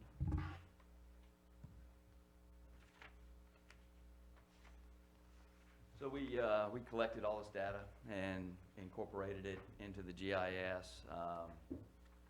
But the goal of the project was to do an evaluation of the system and figure out if the pipes that are in place have enough capacity to move stormwater, if you know, what kind of water quality improvements we could make to you know, affect water quality in receiving waters. So we've got the existing condition survey, which has detailed information about all the pipes. We've got the condition of the pipes incorporated into that. The goal was to do a hydrologic model to determine how much runoff there was in each drainage area, and then do a hydraulic analysis on the pipes and route the flow from a given storm through the system and see, you know, what it looks like. The deficiencies that would be identified through that process would help us make recommendations towards the projects that are shown in the capital improvements plan. So one of the key things in this process was to determine what the drainage areas were, and we broke up the study area into catchments and subcatchments. Catchments are the total area of land that drains to inlets and pipes that all goes to a single outfall to a tidal creek or the Sound or some other natural water body. So it's that whole area that drains to a single outfall. And then catchment is subdivided into subcatchments. Subcatchments would be the areas that drain to each individual inlet of the storm drain system. So if you have a network of pipes and 20, 30 inlets, so you would have a subcatchment going to each one of those inlets, and then all of those together that go to a single outfall at the end of that pipe run is the catchment. Also, within the catchments, we looked at soil types and the infiltration rates of those soils. We looked at the percentage of impervious cover. We looked at slope. We looked at the connectedness of impervious areas, and that's an important concept because runoff is generated initially when rainfall falls on an impervious surface, then it washes off. But so if you've got a rooftop and it rains and the water goes in the gutter and it comes out the downspout and that goes onto the driveway and that flows right out to the street and then right into an inlet, that impervious area is defined as connected to the storm drain system. So almost 100% of that water is going to end up in the pipe.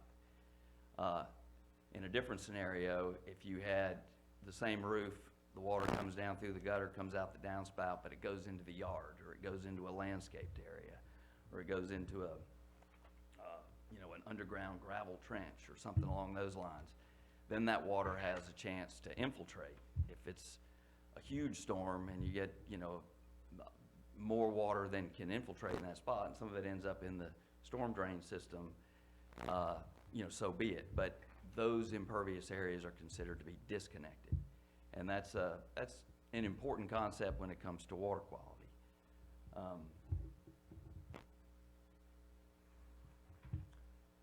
So what we looked at was to model this system. We used a model called the EPA Stormwater Management Model, or SWIM, and we assumed a 30-year, 24-hour storm to do the modeling for capacity. That's 9.8 inches of rain in 24 hours. It's a pretty big storm. It would be a pretty big stress on the stormwater system, but by comparison, say DOT, a lot of the DOT roads are designed to 25-year storm standards. So the pipes under the roads are sized for a 25-year, and this is a little bit more robust look than that. But another assumption we made with the modeling was that all the pipes would be in basically design condition. It wasn't realistic to try to, model 3 inches of sediment in this pipe and, all those things. There's so many variables there, it would be impractical to try to model that. So we modeled the system as designed, and so if it was in perfect condition, how would it function under this storm scenario?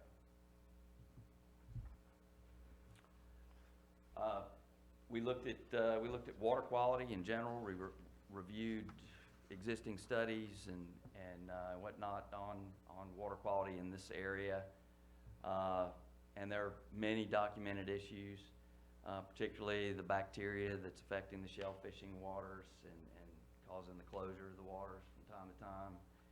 There's turbidity issues. There's elevated nutrient levels in the water. There's depleted dissolved oxygen levels. But really the focus of this study, as far as water quality goes, was to look at the effect that the local stormwater discharge might have and what can be done about that. Basically, stormwater carries the things that are washed off of the impervious surfaces. So every time it rains, whatever is on your rooftop or whatever's on the road or the parking lot gets washed, and it goes into the pipes. That's what ends up out in the sound.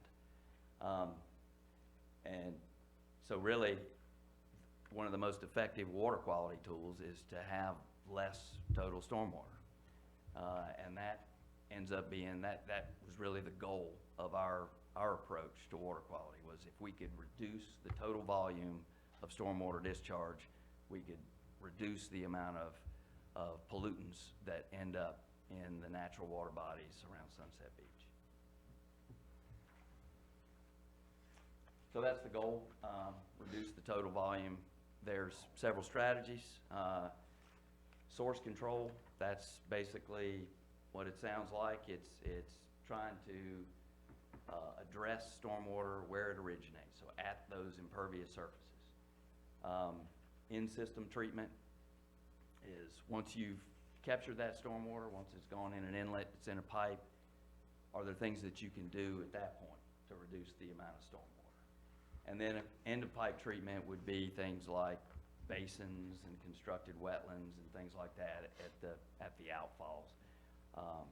Those are somewhat limited here because of the spatial constraints and also, you know, the permitting and things like that that are required at the end of pipes. So source controls, one of the biggest issues is what I talked about, mentioned earlier, the disconnection. Things like rain barrels, redirecting downspouts, you know, and on rooftops that don't have gutters, just having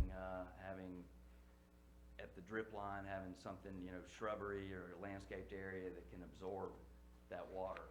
So any way that you can disconnect impervious, the runoff from an impervious surface before it gets to the storm drainage system gives that runoff a chance to soak into the ground. And you know, the coastal communities are unique in the sense that they have very sandy soils. Sometimes these soils can infiltrate up to 40 inches of rain in an hour. So that's just a tremendous amount of water can soak into the ground in some cases. Another strategy is permeable pavement. That's a strategy that can, you know, you can use pavers, you can use the permeable asphalt, permeable concrete. But you know, say at the single family home level, the driveways, if you look at all the driveways in town, that's a tremendous amount of impervious cover. If those were gradually changed over to permeable surfaces, you could greatly reduce the amount of stormwater that ends up flowing down the road and into the pipes. Flow redirection is similar to disconnection. It's a form of disconnection, but it's really more once you've got water that's come together, it's flowing down a ditch line or a swale. If there's an opportunity to redirect that flow out into an area and disperse that water so it has a chance to infiltrate, that's another strategy that can reduce the total amount of water that gets into the system.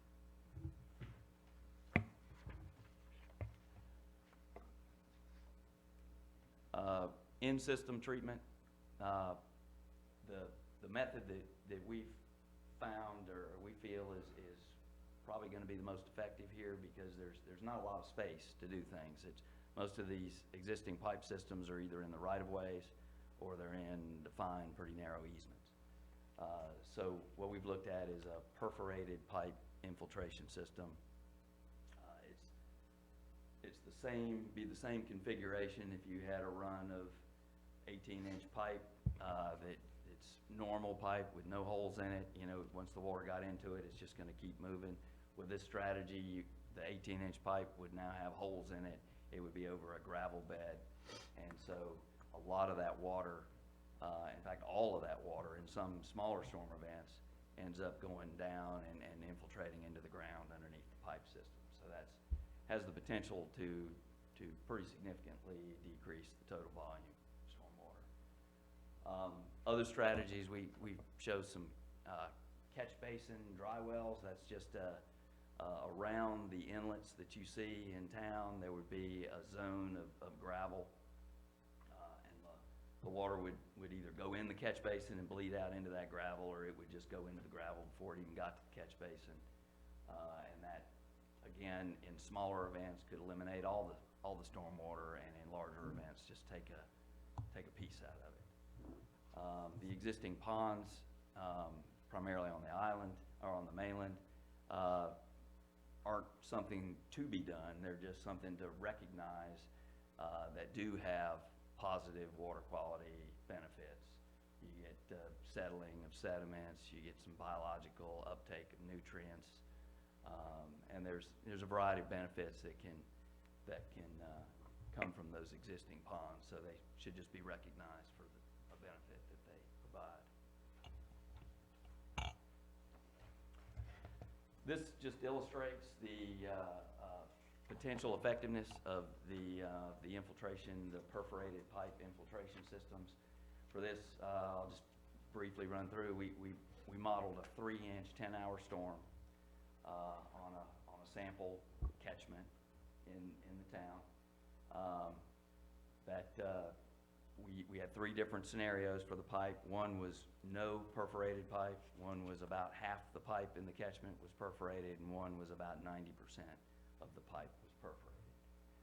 So, go to the next slide. This shows graphically that one on the top left there, that is no perforated pipe, so that's peak flow. In this particular catchment, you can see the pipes are completely full in places and probably 80% full in other places. Down below is with about 90% perforated pipe, and this is again peak flow. During that storm, it cuts it in half pretty much. If you look at the graph on the right, that's total runoff for the storm event. So the blue line there and the area underneath that blue line represents the total amount of runoff with no perforated pipe. And then the red line and the gray lines represent the 50% perforated pipe and 90% perforated pipe respectively. And you can see there's a dramatic reduction. It's about 75% potentially of that total runoff from that particular storm event in this scenario that could be reduced using perforated pipe.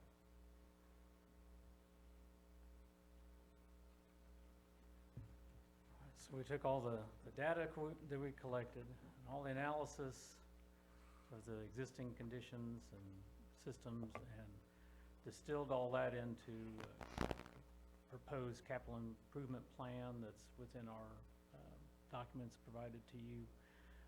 That's a combination of pipe system projects, easement projects, recommended equipment purchases, ongoing maintenance for your GIS system, and recommendation for management and personnel training.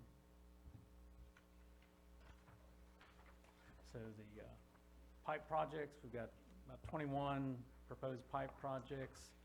11 of those are on the island, 10 are on the mainland. It's a broad range of projects, everything from a single catch basin and short run of pipe to a half mile of pipe and multiple catch basins. One of our things, again, with looking towards water quality is we've included perforated pipe in most of these runs to try and draw the water in before it actually reaches the outlet of the pipe. And there's about a half a mile total of perforated pipe proposed in the CIP, along with 42 dry wells.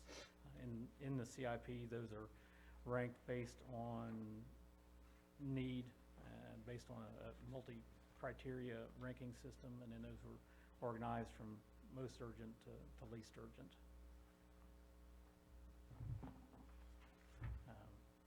So with the proposed projects, we developed a cost estimate for each one of those for budgetary purposes. It includes a combination of proposed hard construction, boots on the ground, and soft costs for surveying, engineering, permitting, oversight of those projects. So what's presented in the CIP are budget drawings and budget estimates, not construction drawings.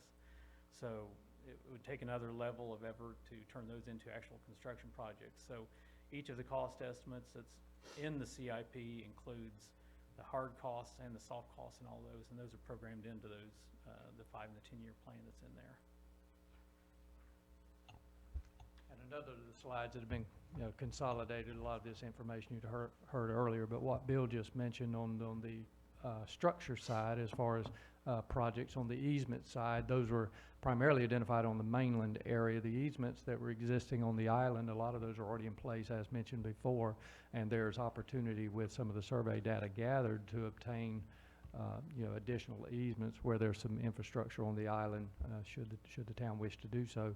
On the mainland side, there are these drainage features and easements that are obstructed in a lot of ways due to facilities or encroachments by buildings or fences or landscaping or or a lot of trees and other things. So the intent of these projects that are in the CIP is to focus in on those areas, prioritizing those based on where they are, the type of flows and conditions that would be expected in those areas, and to give you some level of project prioritization to address the easements on the mainland.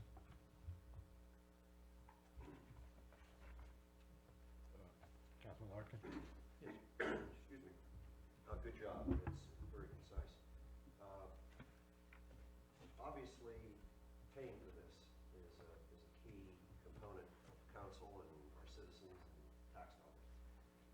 One of the things that I didn't quite understand, I know that you worked the process, the project, in either a 5-year construction life or initial life or 10 years. And the only difference I saw between the two pricing was I call it the maintenance and the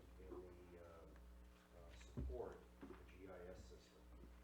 That seemed to be the only differential component. Was I missing something?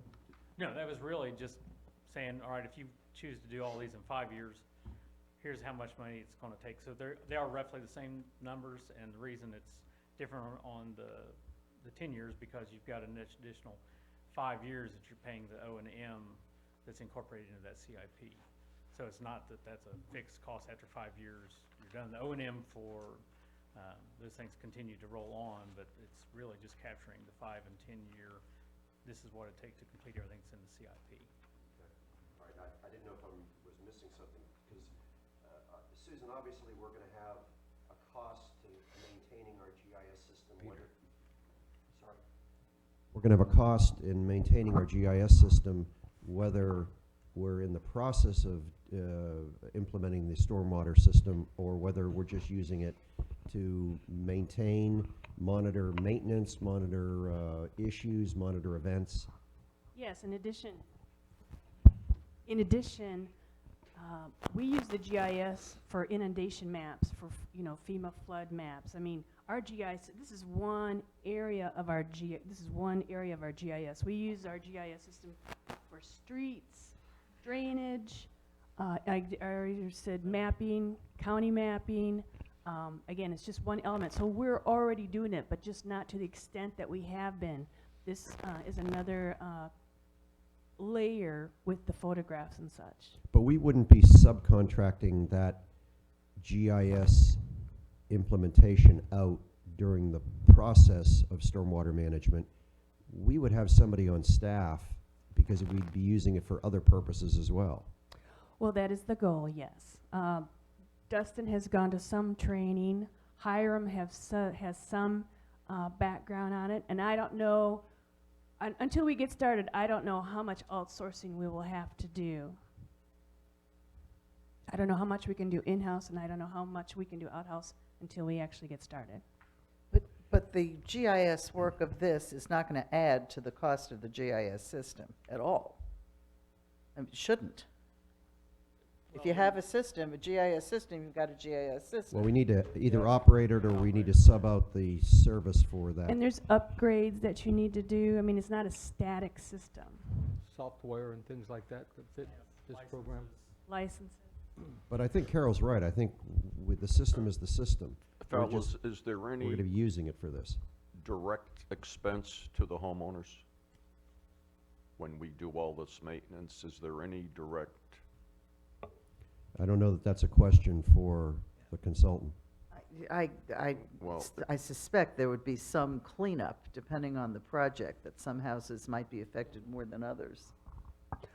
Well, we didn't create a district. This is going to be part of your capital plan. Yeah. There is no billing of citizens, because everyone benefits from the catch basin. It's just like having a street. Everyone benefits from it because they're interconnected. So I've got 3 questions. Wait, hold on a second. Did that answer your question? Yeah. Okay. Okay, number 1, I was concerned that we've in fact identified all of the areas in town that have been prone to flooding. I think this probably is supposed to cover all of that. But I Yes. was thinking of things, for example, I know you've got something on 16th Street, it looked like it was towards the water, and East North Shore Drive, but the road itself floods. But I assume that's because the water in that other end is not going anywhere. It's going out to the street as opposed to wherever it's supposed to go. If I could, before we start asking questions, I believe you still have some presentation left, is that correct? I thought they were thought he done was too. finished. Okay. Okay, as we've just been talking about, the maintenance is a big deal. There's, 3 miles of pipe, there's lots and lots of catch basins, junction boxes, there's ditches, there's, all kinds of things, all kinds of parts to this stormwater drainage system that are gonna need to be looked after. And many of the structural components are 20, 30 years old, so we know about some of the problems. We've mapped a lot of the problems. They're in the GIS system now, but there's a lot of hidden stuff underground that's gonna keep on happening. So this is not going away. It's something that definitely has to be dealt with. So what we're recommending here is doing regular inspections and recording the information from those regular inspections in the GIS and keeping up with all that. Based on the findings of that, cleanouts, minor repairs, as needed, but ideally set up as a routine thing. The goal being to have scheduled maintenance activities to keep the system, functioning and healthy versus having to drop everything and do emergency repairs. The way that that's gonna happen is by having in-house capability. That's gonna maximize the effectiveness of the program, is to be able to do it on a routine basis, and not have to, say, go out and subcontract, inspections and cleanouts and things like that. In order to have that in-house capability, you have to have the tools, you have to have the trained personnel, and you have to have a management process. Have you looked into what the cost would be if it was subcontracted out? If we didn't have to maintain that kind of equipment and personnel? We have some numbers on that, based on some of the work that was done with this study. We hired out Porter Scientific's work to do the pipe inspections, and they did some clean out work.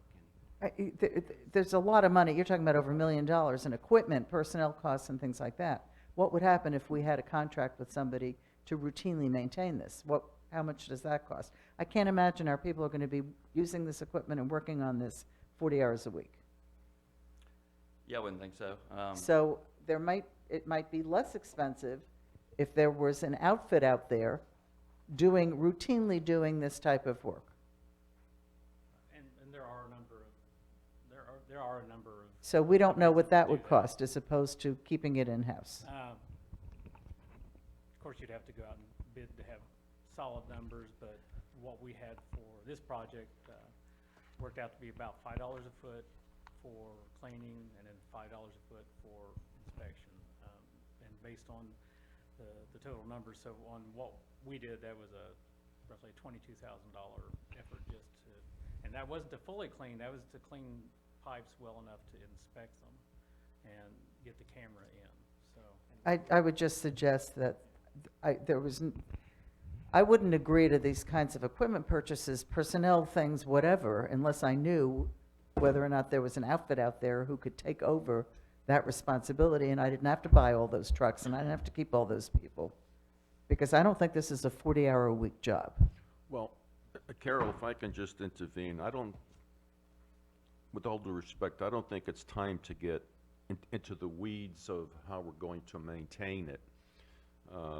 This is I think a $5 million project. Yeah, but this includes a lot of equipment, Rich. No, I understand that, and it's stretched out over either 5 or 10 years. Now, one of the concerns that I have, It's less than $2 million. It's $1,775,000. No, it's not. okay, I got almost $3 million. Counting the numbers on the 21 projects. $1,775,000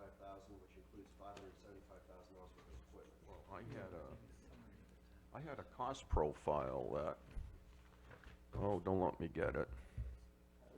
I'm looking at cost sheets here. Capital Improvement Plan projects list, 10-year build-out, $2,747,000.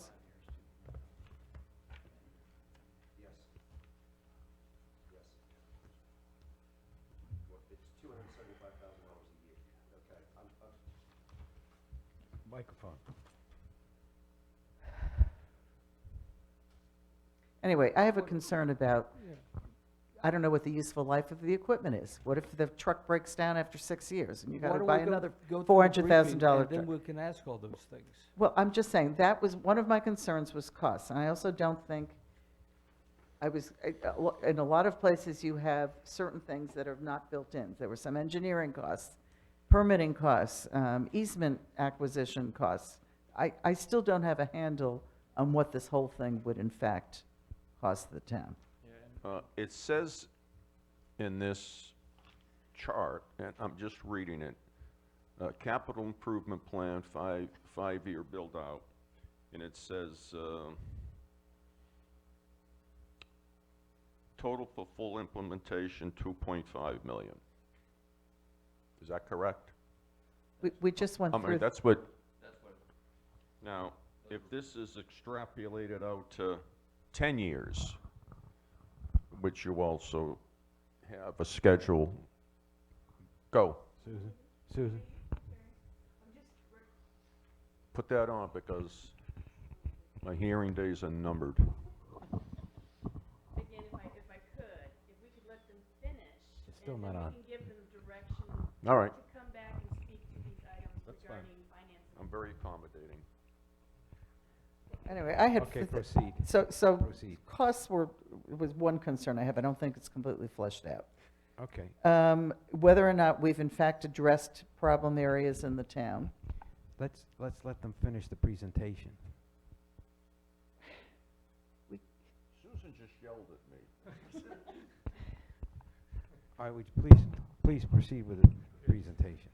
Let's see, so, the equipment that we were talking about, there's three major pieces of equipment that we're talking about here. One is a camera system to inspect the inside of pipes. That allows you to, see the blockages, to see the damage, to locate exactly where it is, determine if it's a maintenance item or if it's something where it's gonna require, digging the pipe up and all that. Figuring out where it is exactly from the camera system is important, because then you go dig in the right spot and you're not hunting around and doing a whole lot more disturbance to, say, a road network than is necessary.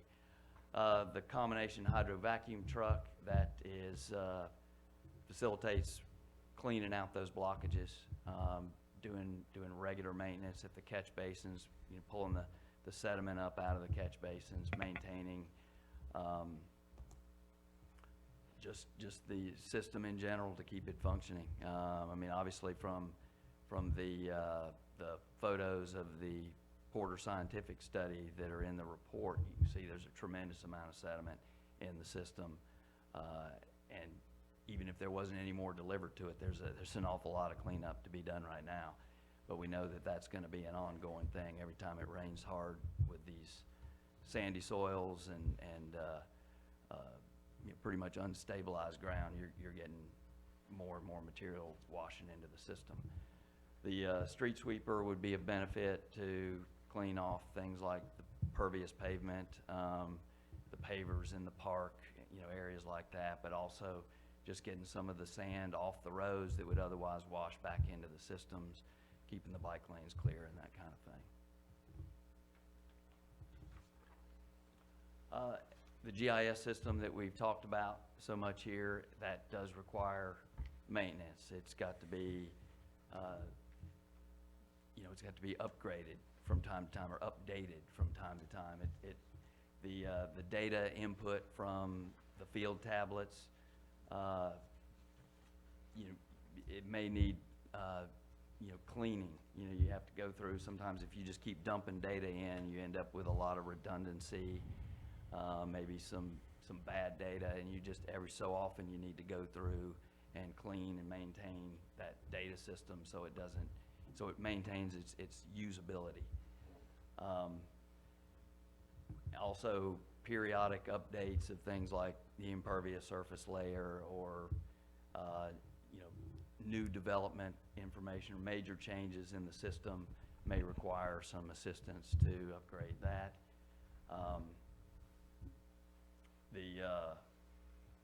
In general, the GIS is a valuable tool. It can do a lot of things for you. I'm sure you already know about that, but it's one of those things that if you don't use it, you don't maintain it, it starts to lose its value. So maintaining that system is an important aspect.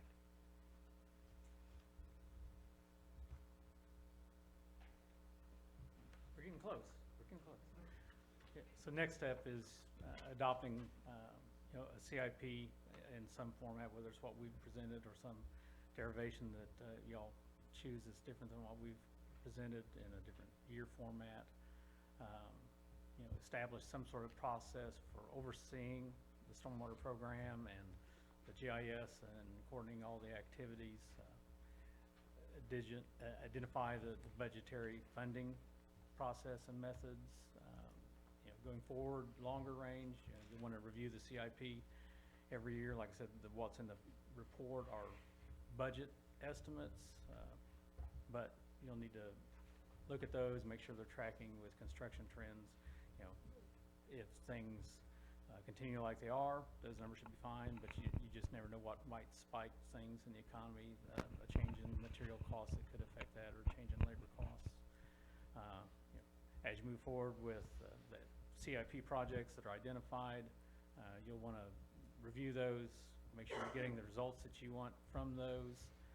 You'll want to look at how those would dovetail with other projects that you might have going on. You know, you don't want to pave a road this year and then tear it up next year to put in the storm drain. That makes nobody happy. So you want to look out and make sure that you're coordinating all your efforts so that you're not redoing and undoing. And our closure point was here, but, you know, just, again, these were in hope to give you summary or some guidance on the two main reports that sit in front of you, and maybe how to interpret and digest some of the information in there, and realizing when you get to the capital improvement planning phase of this that there are expenses involved. There are some that, you know, we placed higher priority on than others for you know, obvious reasons. And as Ms. Scott was alluding to, in some of the equipment costs, those will certainly have to be, you know, evaluated relative to personnel, not only in maintaining the system, but in operations of the system, not only in affording the systems. I will mention, and in some of these cases, those specific pieces of equipment, which you all may be very familiar, some of the adjacent towns, even Ocean Isle, implement and utilize some of these pieces of equipment now, so they have some advantages in that they have those pieces of equipment. But we were in one of the pieces of pipe, a couple 100-foot section on the island. We were trying to get camera in for visual inspection on the island, and we worked on cleaning that system almost all of a day while we were over there, and never got it to the point where the camera could get in. So there's one cost associated with getting it to a level of maintenance, and then there's a maintenance cost.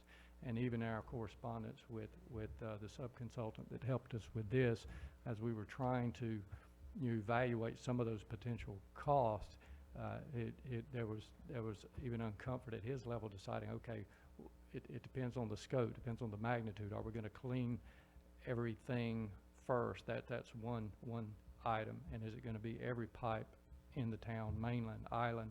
And then beyond that, what is the expected level of maintenance, and what part will the town play in that, or is it all going to be on a subcontracted basis? So yes, I agree, there still needs to be evaluation of that as you're looking at equipment purchases, because your equipment as well as your personnel and commitments on that side will dictate what is potentially needed on a subcontract side to supplement some of those dollars. But hopefully, you know, this summarizes those two reports to give you some level of understanding of those. But we certainly want to answer anything you may have come up during this.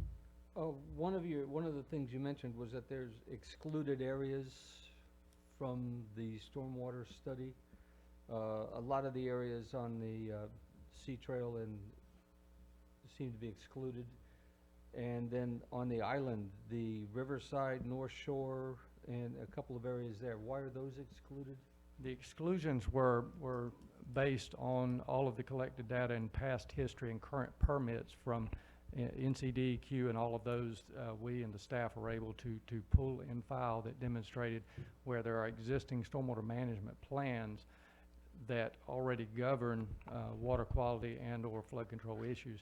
To the extent, and a good reasoning for that, the recommendation of changes or implementation of changes in those areas would require modifications to the permits, the underlying permits in those areas, creating further complications. So the owners of those individual permits are intended to keep those in check and up to date as part of their requirements. So part of my question is, and maybe it's in-house, so Riverside Drive the Riverside project has its own stormwater Yes, permitting project? And they are responsible for providing the maintenance and repair of that stormwater, not the town.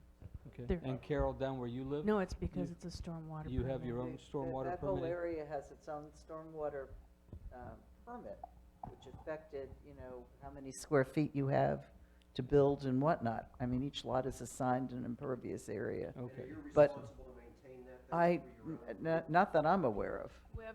Who's ever listed on the stormwater permit is legally responsible and financially responsible for the maintenance and repair.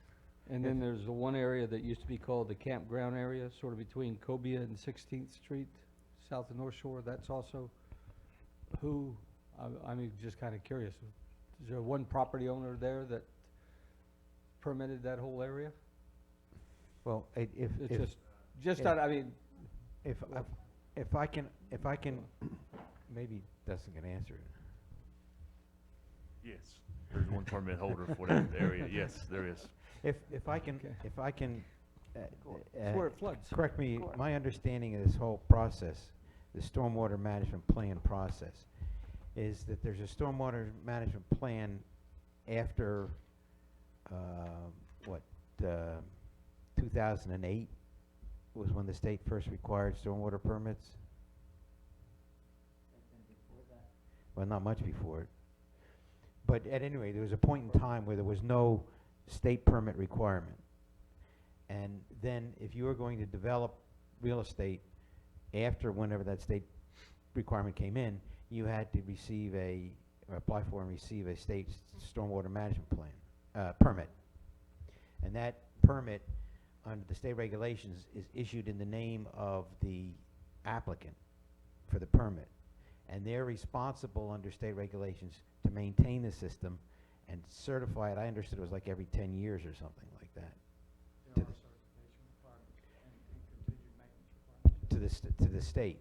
And then if they don't do that, then the state, which is, I know has happened, will come in and fine, like Sea Trail got state letters for $25,000 a day because they had never been updated and never certified as operating correctly. Now, if that's why really they're excluded from this study, is because those permits were issued to a independent party. Now, if we proceed with this plan, and is the town gonna be required to submit and obtain a stormwater management permit of the same nature? The improvements that are demonstrated here, you're not proposing increase of impervious areas. Therefore, other than those that are managed routinely now, either through new home construction, where you're collecting greater than 30% of those, or new commercial or expanded site development where you're required to get those permits. So in short, no, that would not be typical, because you're making improvements that to surfaces that are already existing. So the state's not involved in this at all? And in general, you're looking at town streets well, to the extent you're on town streets, which the bulk of this is. There are a couple of situations on Main Street on the island where we propose some improvements to existing systems that are within DOT right-of-way. So with the exception of those encroachment agreements and/or any applicable CAMA agreements in those particular areas, then you wouldn't. Now, an exception to that would be where you, and it wouldn't be really at the town's level as far as permitting as much as coordinating with the adjacent property. And you mentioned Sea Trail, one of the Clubhouse Drive, one of those projects on Clubhouse Drive near the tennis courts, and helping, because it's, town roadway system there. But it's adjacent to Sea Trail, which is, they have various permits in that area, and one of them is in that area. They have a collection infiltration system next to the tennis court. So to the extent that you work with, or the town works with Sea Trail in remedying some of that, maybe there could be, but it wouldn't be on the town side for permitting. What's proposed on that project is within town rights-of-way, just to improve some infiltration in the rights-of-way area of that roadway. But should the town wish to expand any of those level of improvements, then it could involve some of those other permits. Well, I'm familiar with the Sea Trail one. I mean, there's 32 permits over there. And every time they did a neighborhood, they got another stormwater permit. And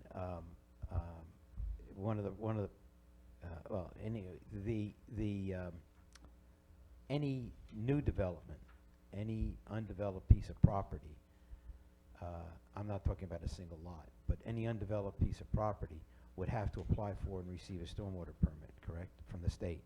And that would fall in the category of these other permitted properties, that the town really wouldn't get involved in the permitting process, correct? If you exceed the threshold in that development to warrant the state. If not, it'll be covered at the county level under the current ordinances. But So either way, you're there governed. would be a permit that would That's be right, required. yes. One of the major concerns that was raised with you, and I think you expanded your study to take this into consideration, was the notion of water quality. But not just nutrients washing into the waterways or, bad things washing in. It was also, one of the issues raised was the amount of sand that is filling in our waterways. We have dredging issues. To what extent will this system alleviate some of those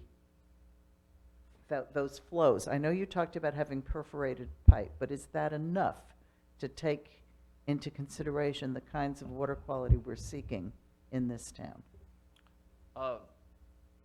Well, I think it would go a long way towards it.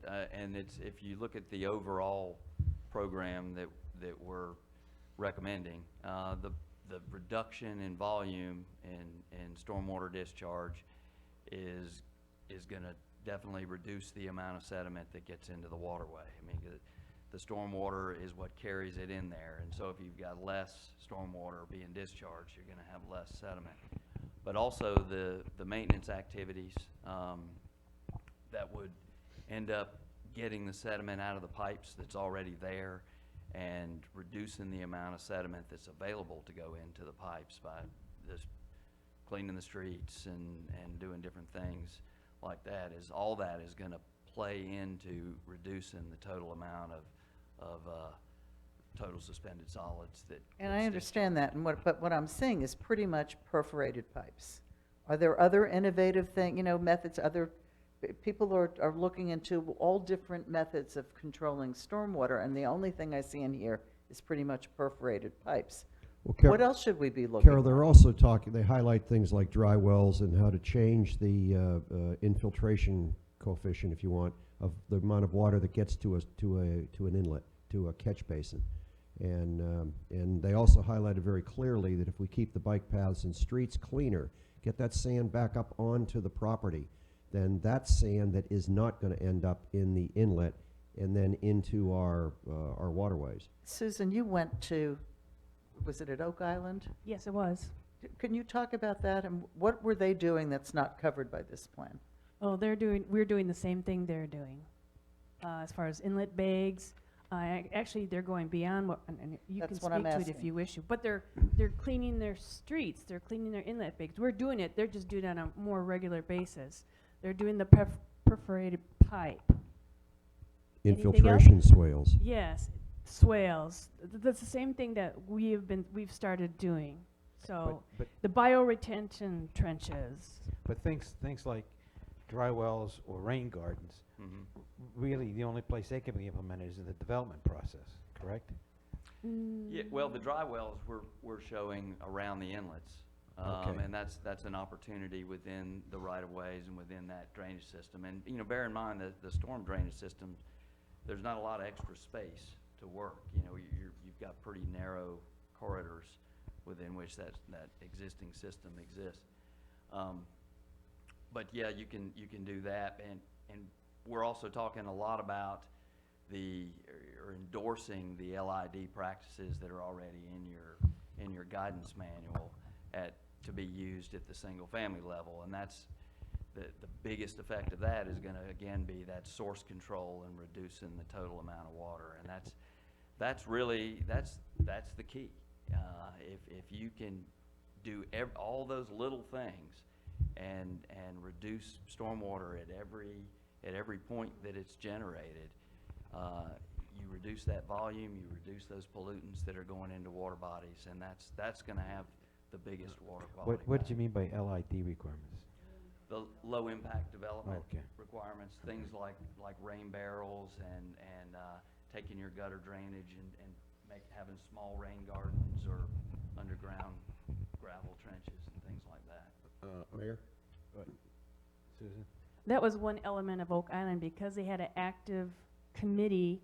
They were looking at developing private property elements, the rain gardens, the storm barrels, the trenches, the swales. Most of those projects were on private property and were sponsored by this committee and the property owner. Well, that's why I raised the question.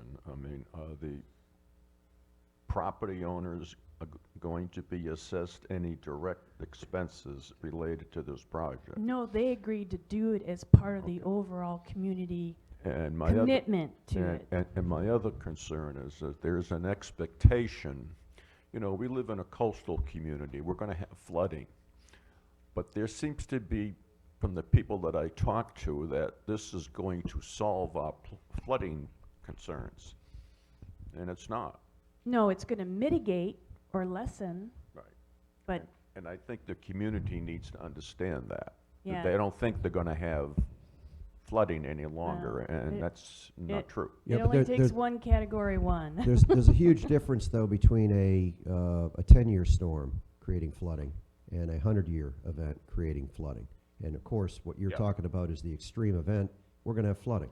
We're gonna have flooding. But if we can make our whole system more efficient, if we can get our side ditches on the roadways functioning properly, if we can get the gradients fixed, if we can get pipes to actually flow water where now they don't.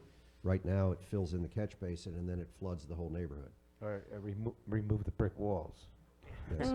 Yeah, but that happens too, Mayor, when somebody decides they don't like the pipe underneath their driveway, so they fill in their ditch, they want more lawn, Oh, yeah. and then they end up with an inefficient system and they build a wall. That's what he's been dealing with over at Sea Trail. I have one last question. You Miss- talked about Ocean Isle having a truck, or whatever they're doing.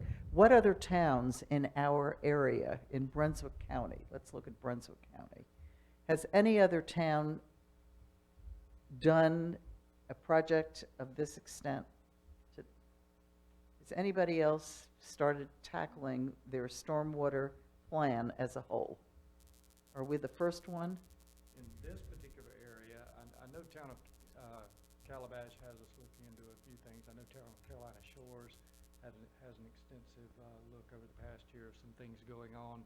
Town of Ocean Isle has not had a large programmatic management objective as you have here. They were the ones I was familiar with that system because we were on a project there, and I remember them pulling in the camera over to look in a pipe for us. So I knew they had some of that equipment. I would suggest that we really reach out to our neighborhood communities, because to me, that's going to be the best cost-sharing venture we could do on terms of equipment and operators and everything else. This is We've a also tried to get some perfect equipment. example. We've tried to get equipment from Ocean Isle and other places, and they've said no.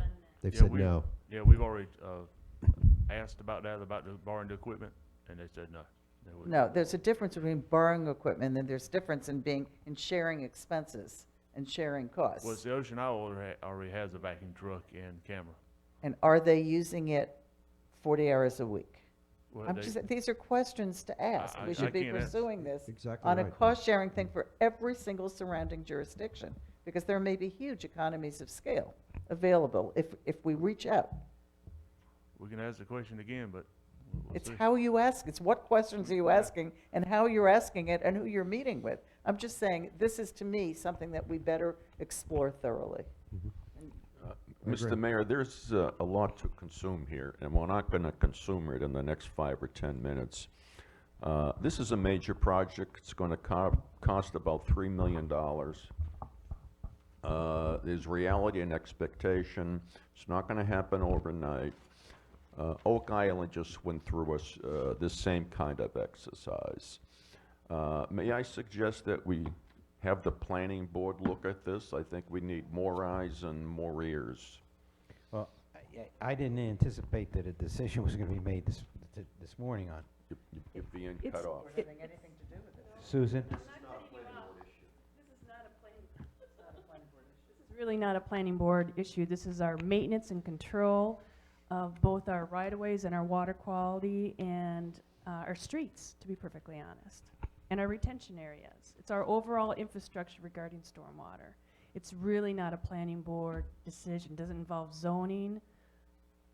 It's or land use. It's an administrative function of managing our stormwater system. I envisioned this as, this particular presentation as a discussion of what they found, what their recommendations are, and things like that, that we then have to consider. Not that we're gonna make a decision here this morning. I didn't expect a decision this And- morning. And all of us still have at least a whole nother report to go through that we haven't had a chance to see. Some of us saw certain segments of certain segments before. You had one book before this meeting, now you got two. All right, well, let's Can I ask a question? let's focus on questions of the three gentlemen we have here, so, of the questions we have now. John? On the improvement plan, on page 6, you have a priority ranking for pipe projects. And then I think on a couple pages later, you have the sheet with the cost that goes to $2.5 million.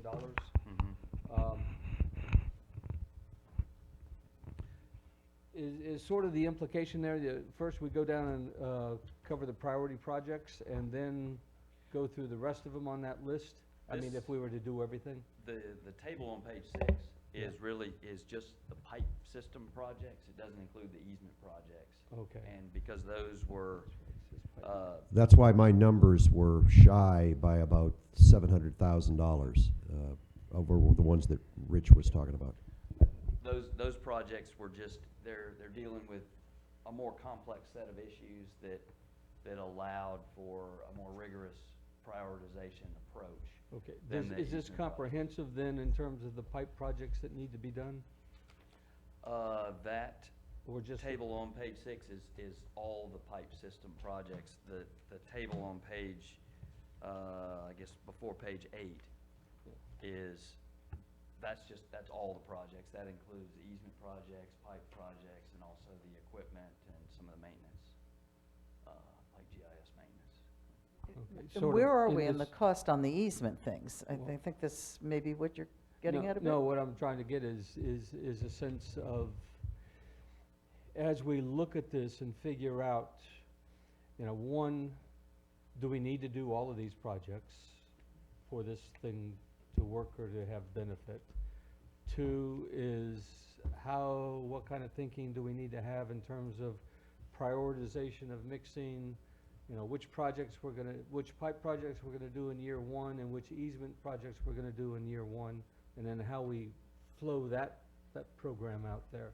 Was there something in this package I haven't looked at that sort of is a recommended or a suggested plan to how to carry this out for the whole 5 years or 10 years? Yeah, it goes through and it explains the thought process behind the prioritization, both of the easement projects and the Yeah. pipe projects. Yeah. And that, public safety and flooding issues, things like that are given, more points in the matrix there towards the decision process.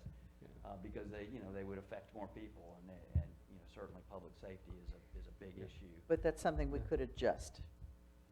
You all can definitely adjust because that list. sometimes- however you- Sort of sometimes- my question, though, is in this very complex plan, going out, say, 5 years or 10 years, did anywhere in here you lay out a sort of a option A, if you will, would be to do $250,000 a year, and this is how you map it out in terms of priority to go out. And option B would be $500,000 a year, and this is how you would map it out to go out to, and which That's- projects we would do. That's so. basically the difference between the 5 and And the 10 10-year year. build out. We just take that total amount of money and we broke it out, you know, into the average per year, and then we just allocated projects to try to get fairly close to that amount. Okay, so then I think I'm getting to the point, and you may have already done this. So this flow chart actually lays out, this is a 10-year and a 5-year plan, and which projects we should do in those years That's correct. to make it. Thank you. That's what I was trying to get at. It just took me a while to get around to the Susan, you question. have- Yeah, my only additional comment to that is that every year we will evaluate. Like, we have a failure right now on 30th, am I correct? And it involves replacing how much pipe, approximately? Okay, so again, when those things arise, we adjust. And again, all these projects come before you every year for review and recommendation from staff, what they've seen, once they televise, because things can emerge, and they do. Yeah, well, that's Yeah, why they- it's a plan. But Not you. I had a little bit of a concern. I'm thinking of one project in particular, which was given a medium priority, not a higher priority. Probably because it only affected a few people.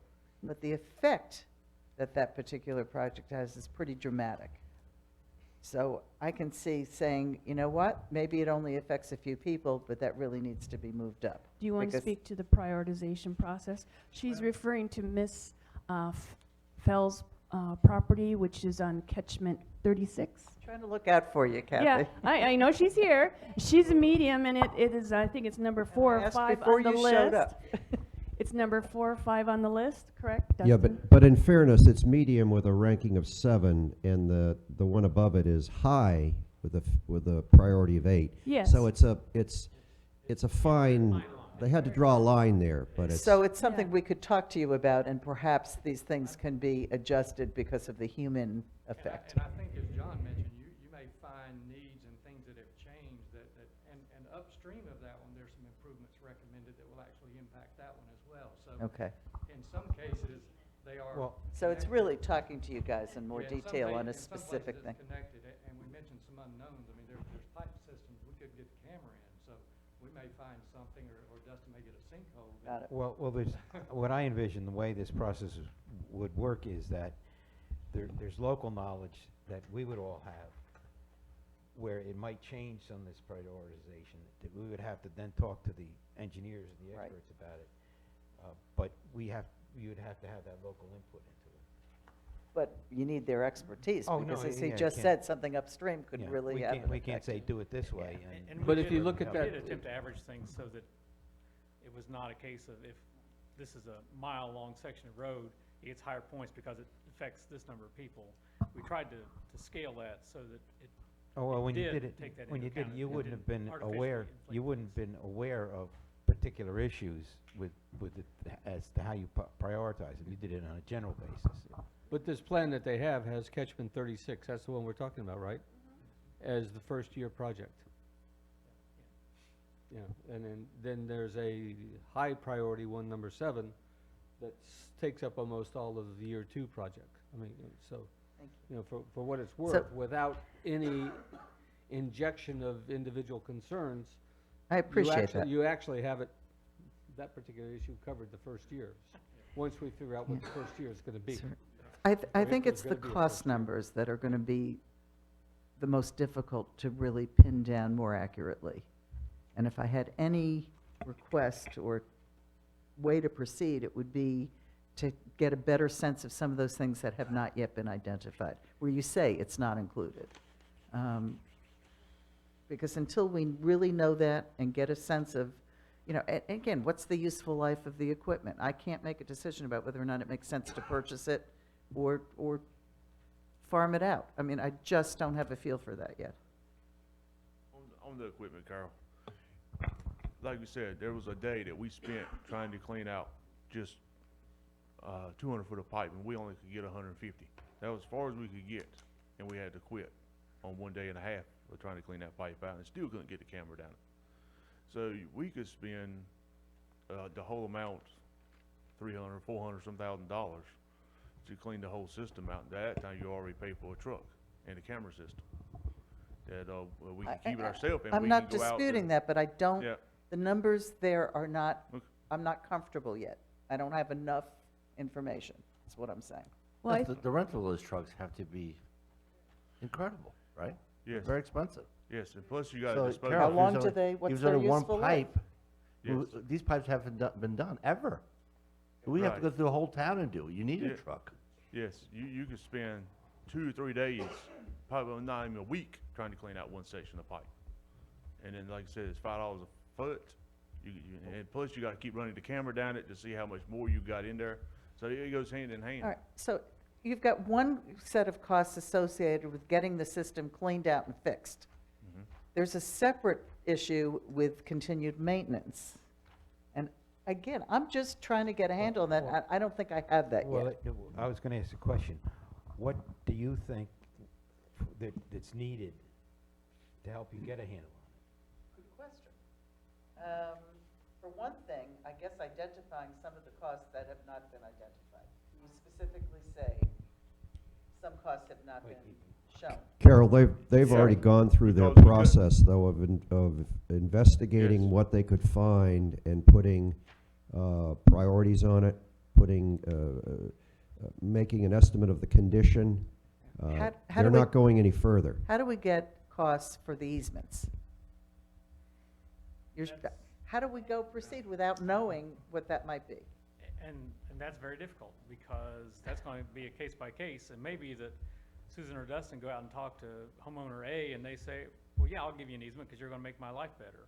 Go out to homeowner B that's standing knee deep in water and wants $30,000 for an easement that's going to fix his problem. So it's hard for us to quantify what your easement cost is. Yeah, I So don't that's think- why that's excluded. I don't think you're not in a position to quantify even costs. I don't think anybody is. No, What about engineering costs? that's in there. Something was excluded. Permitting?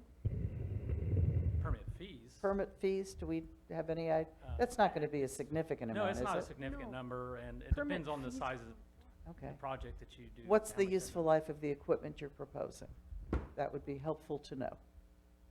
You know, you have a 10-year capital plan. Does that mean that a new truck has to be purchased in year 6? Because we've killed the first one? So that would be helpful. What else can you think of? You're my engineer over there. We've got to rely on you guys. I'm interested in getting into the second report and reading what that has Yeah. to say in it before I can ask questions. Okay. And to rent a suck vac, as we call them, a company isn't going to just turn it over to me and Dustin. They're going to want a crew. This is an expensive piece of equipment that we could screw up pretty quickly. All right, so that's one of the reasons I was asking if other towns have undertaken this kind of extensive project and how they proceeded and whether anybody outsourced to have somebody come in and run those pipes and do all of that. So, And I think there's a mixture is what you'll find. But most of your companies also won't give you a fixed cost per foot. Most of them are just gonna say it's X per hour, and you pay them however long they're here, so. Frankly, I went out on a limb when I gave you $5 a foot because I couldn't get a guaranteed price. I just, based on man hours and expected productivity, came up with $5. I'm fortunate that the numbers worked out, and that's what it came out to. And I think, actually, my final bill to you was $20,000, where we could have charged 22. So I felt really good that I came in good, because I could have been upside down all pretty. right, so when we're talking about, all right, so when we say this whole thing on a 10-year thing is $3 million plus. So should we be budgeting, $4 million on a 10-year Well, project? it's $3 million, let's say, based upon what we know. It's not going to be less than that. I know that, but how much more is it going to be? And I'm just That- trying to get a that- handle on You this. can't answer that question. There's no Well, answer to that question. That's, if I, At least find out what the useful life in this equipment is. if I understand the budgeting correctly. That's one of the reasons why you want to have money in the general fund for those kind of things that you cannot quantify at a particular time. Well, this is gonna wipe out a general fund. Well, it would in all one fell swoop, yes. 10 years ago. Okay, any more questions of the gentleman? Mr. Mayor, I don't have any questions to the gentleman. I have questions for ourselves. I understand that Oak Island just went through a stormwater issue like the ones that we've had. Don't you think it would be nice to invite them to see what they did and how they did it, and the additional equipment cost and the maintenance to find out what their experiences were? Susan and part of the staff attended a meeting over there with them as they explained with the Army Corps of Engineers and some other water quality experts to give Susan the benefit of what they've learned. But certainly, Rich, there's other questions that we're developing now that we still have to ask. Yeah. All right, any other questions of the gentleman? All right, we thank you very much for your Thank you. presentation. We'll have a lot as soon as you walk out the door. All right, the next item on the agenda is reviewing the upcoming agenda. For anybody who's here, wasn't here at the beginning of the meeting, the CAMA land use plan is not going to be taken up today. Did we set a date certain for it? No, we didn't. Okay. That comes down to item number 7, which is new business, to review the upcoming agenda items, identify new agenda items for the June 26th meeting. Item number 10, because of our meeting, I suggest that can be deleted from the list. Say that again, Carol? Number 10. Item number 10. Is that on the, that's on the agenda? Which We she held wants a it off. meeting. I don't think we need it on the agenda, Rich. We kind of took care of it. Has that issue been resolved? Yeah. Yes. Yes. Any other comments on the items for the 26th? It looks like we've got an awful lot of items for the 26th. And we may have to push some off. It just depends once I develop it and get the materials together and time it out. Okay, then, we don't need to vote on that, then you have the direction. Next item is public comments. The meeting is now open for public comments. I request that comments be limited to 3 minutes per speaker. If you have a public comment, step forward, state your name and address, please. Sir?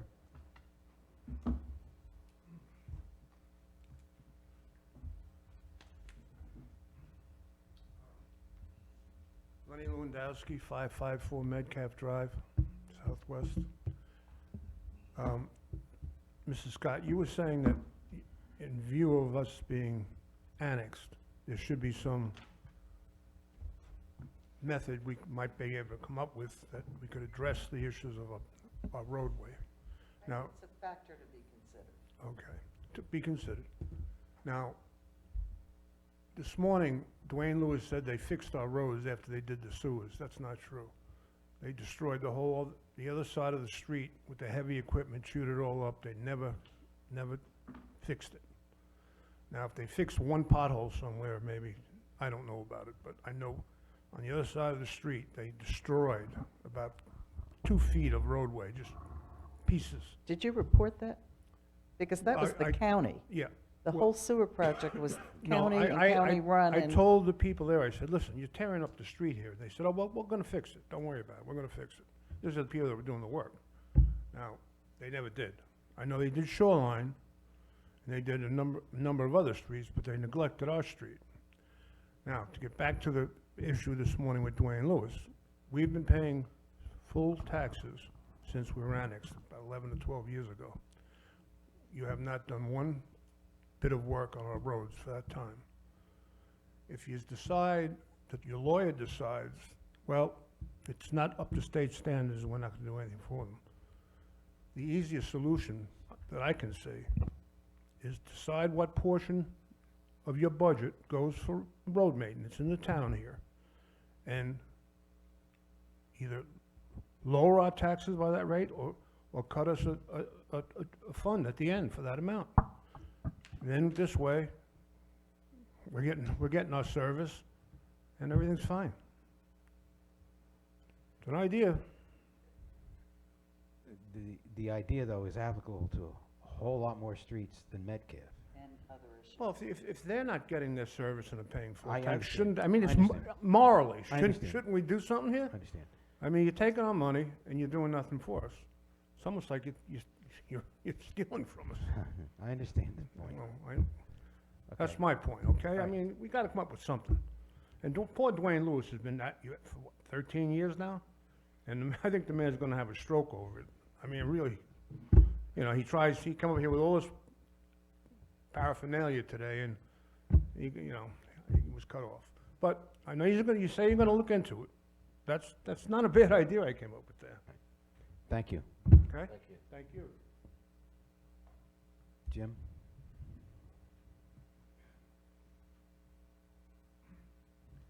Jim Stokes, 658 King Court. I came to hear the stormwater issue presentation, and the couple things I want to say about that is that my concern about where I live and the permits that presumably are held by C-Trail. Mr. Forrester, you probably know better than I, but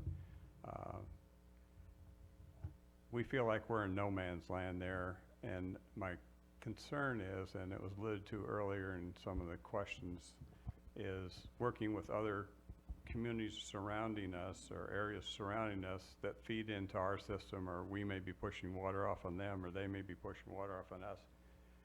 Same issue with C-Trail and where I live.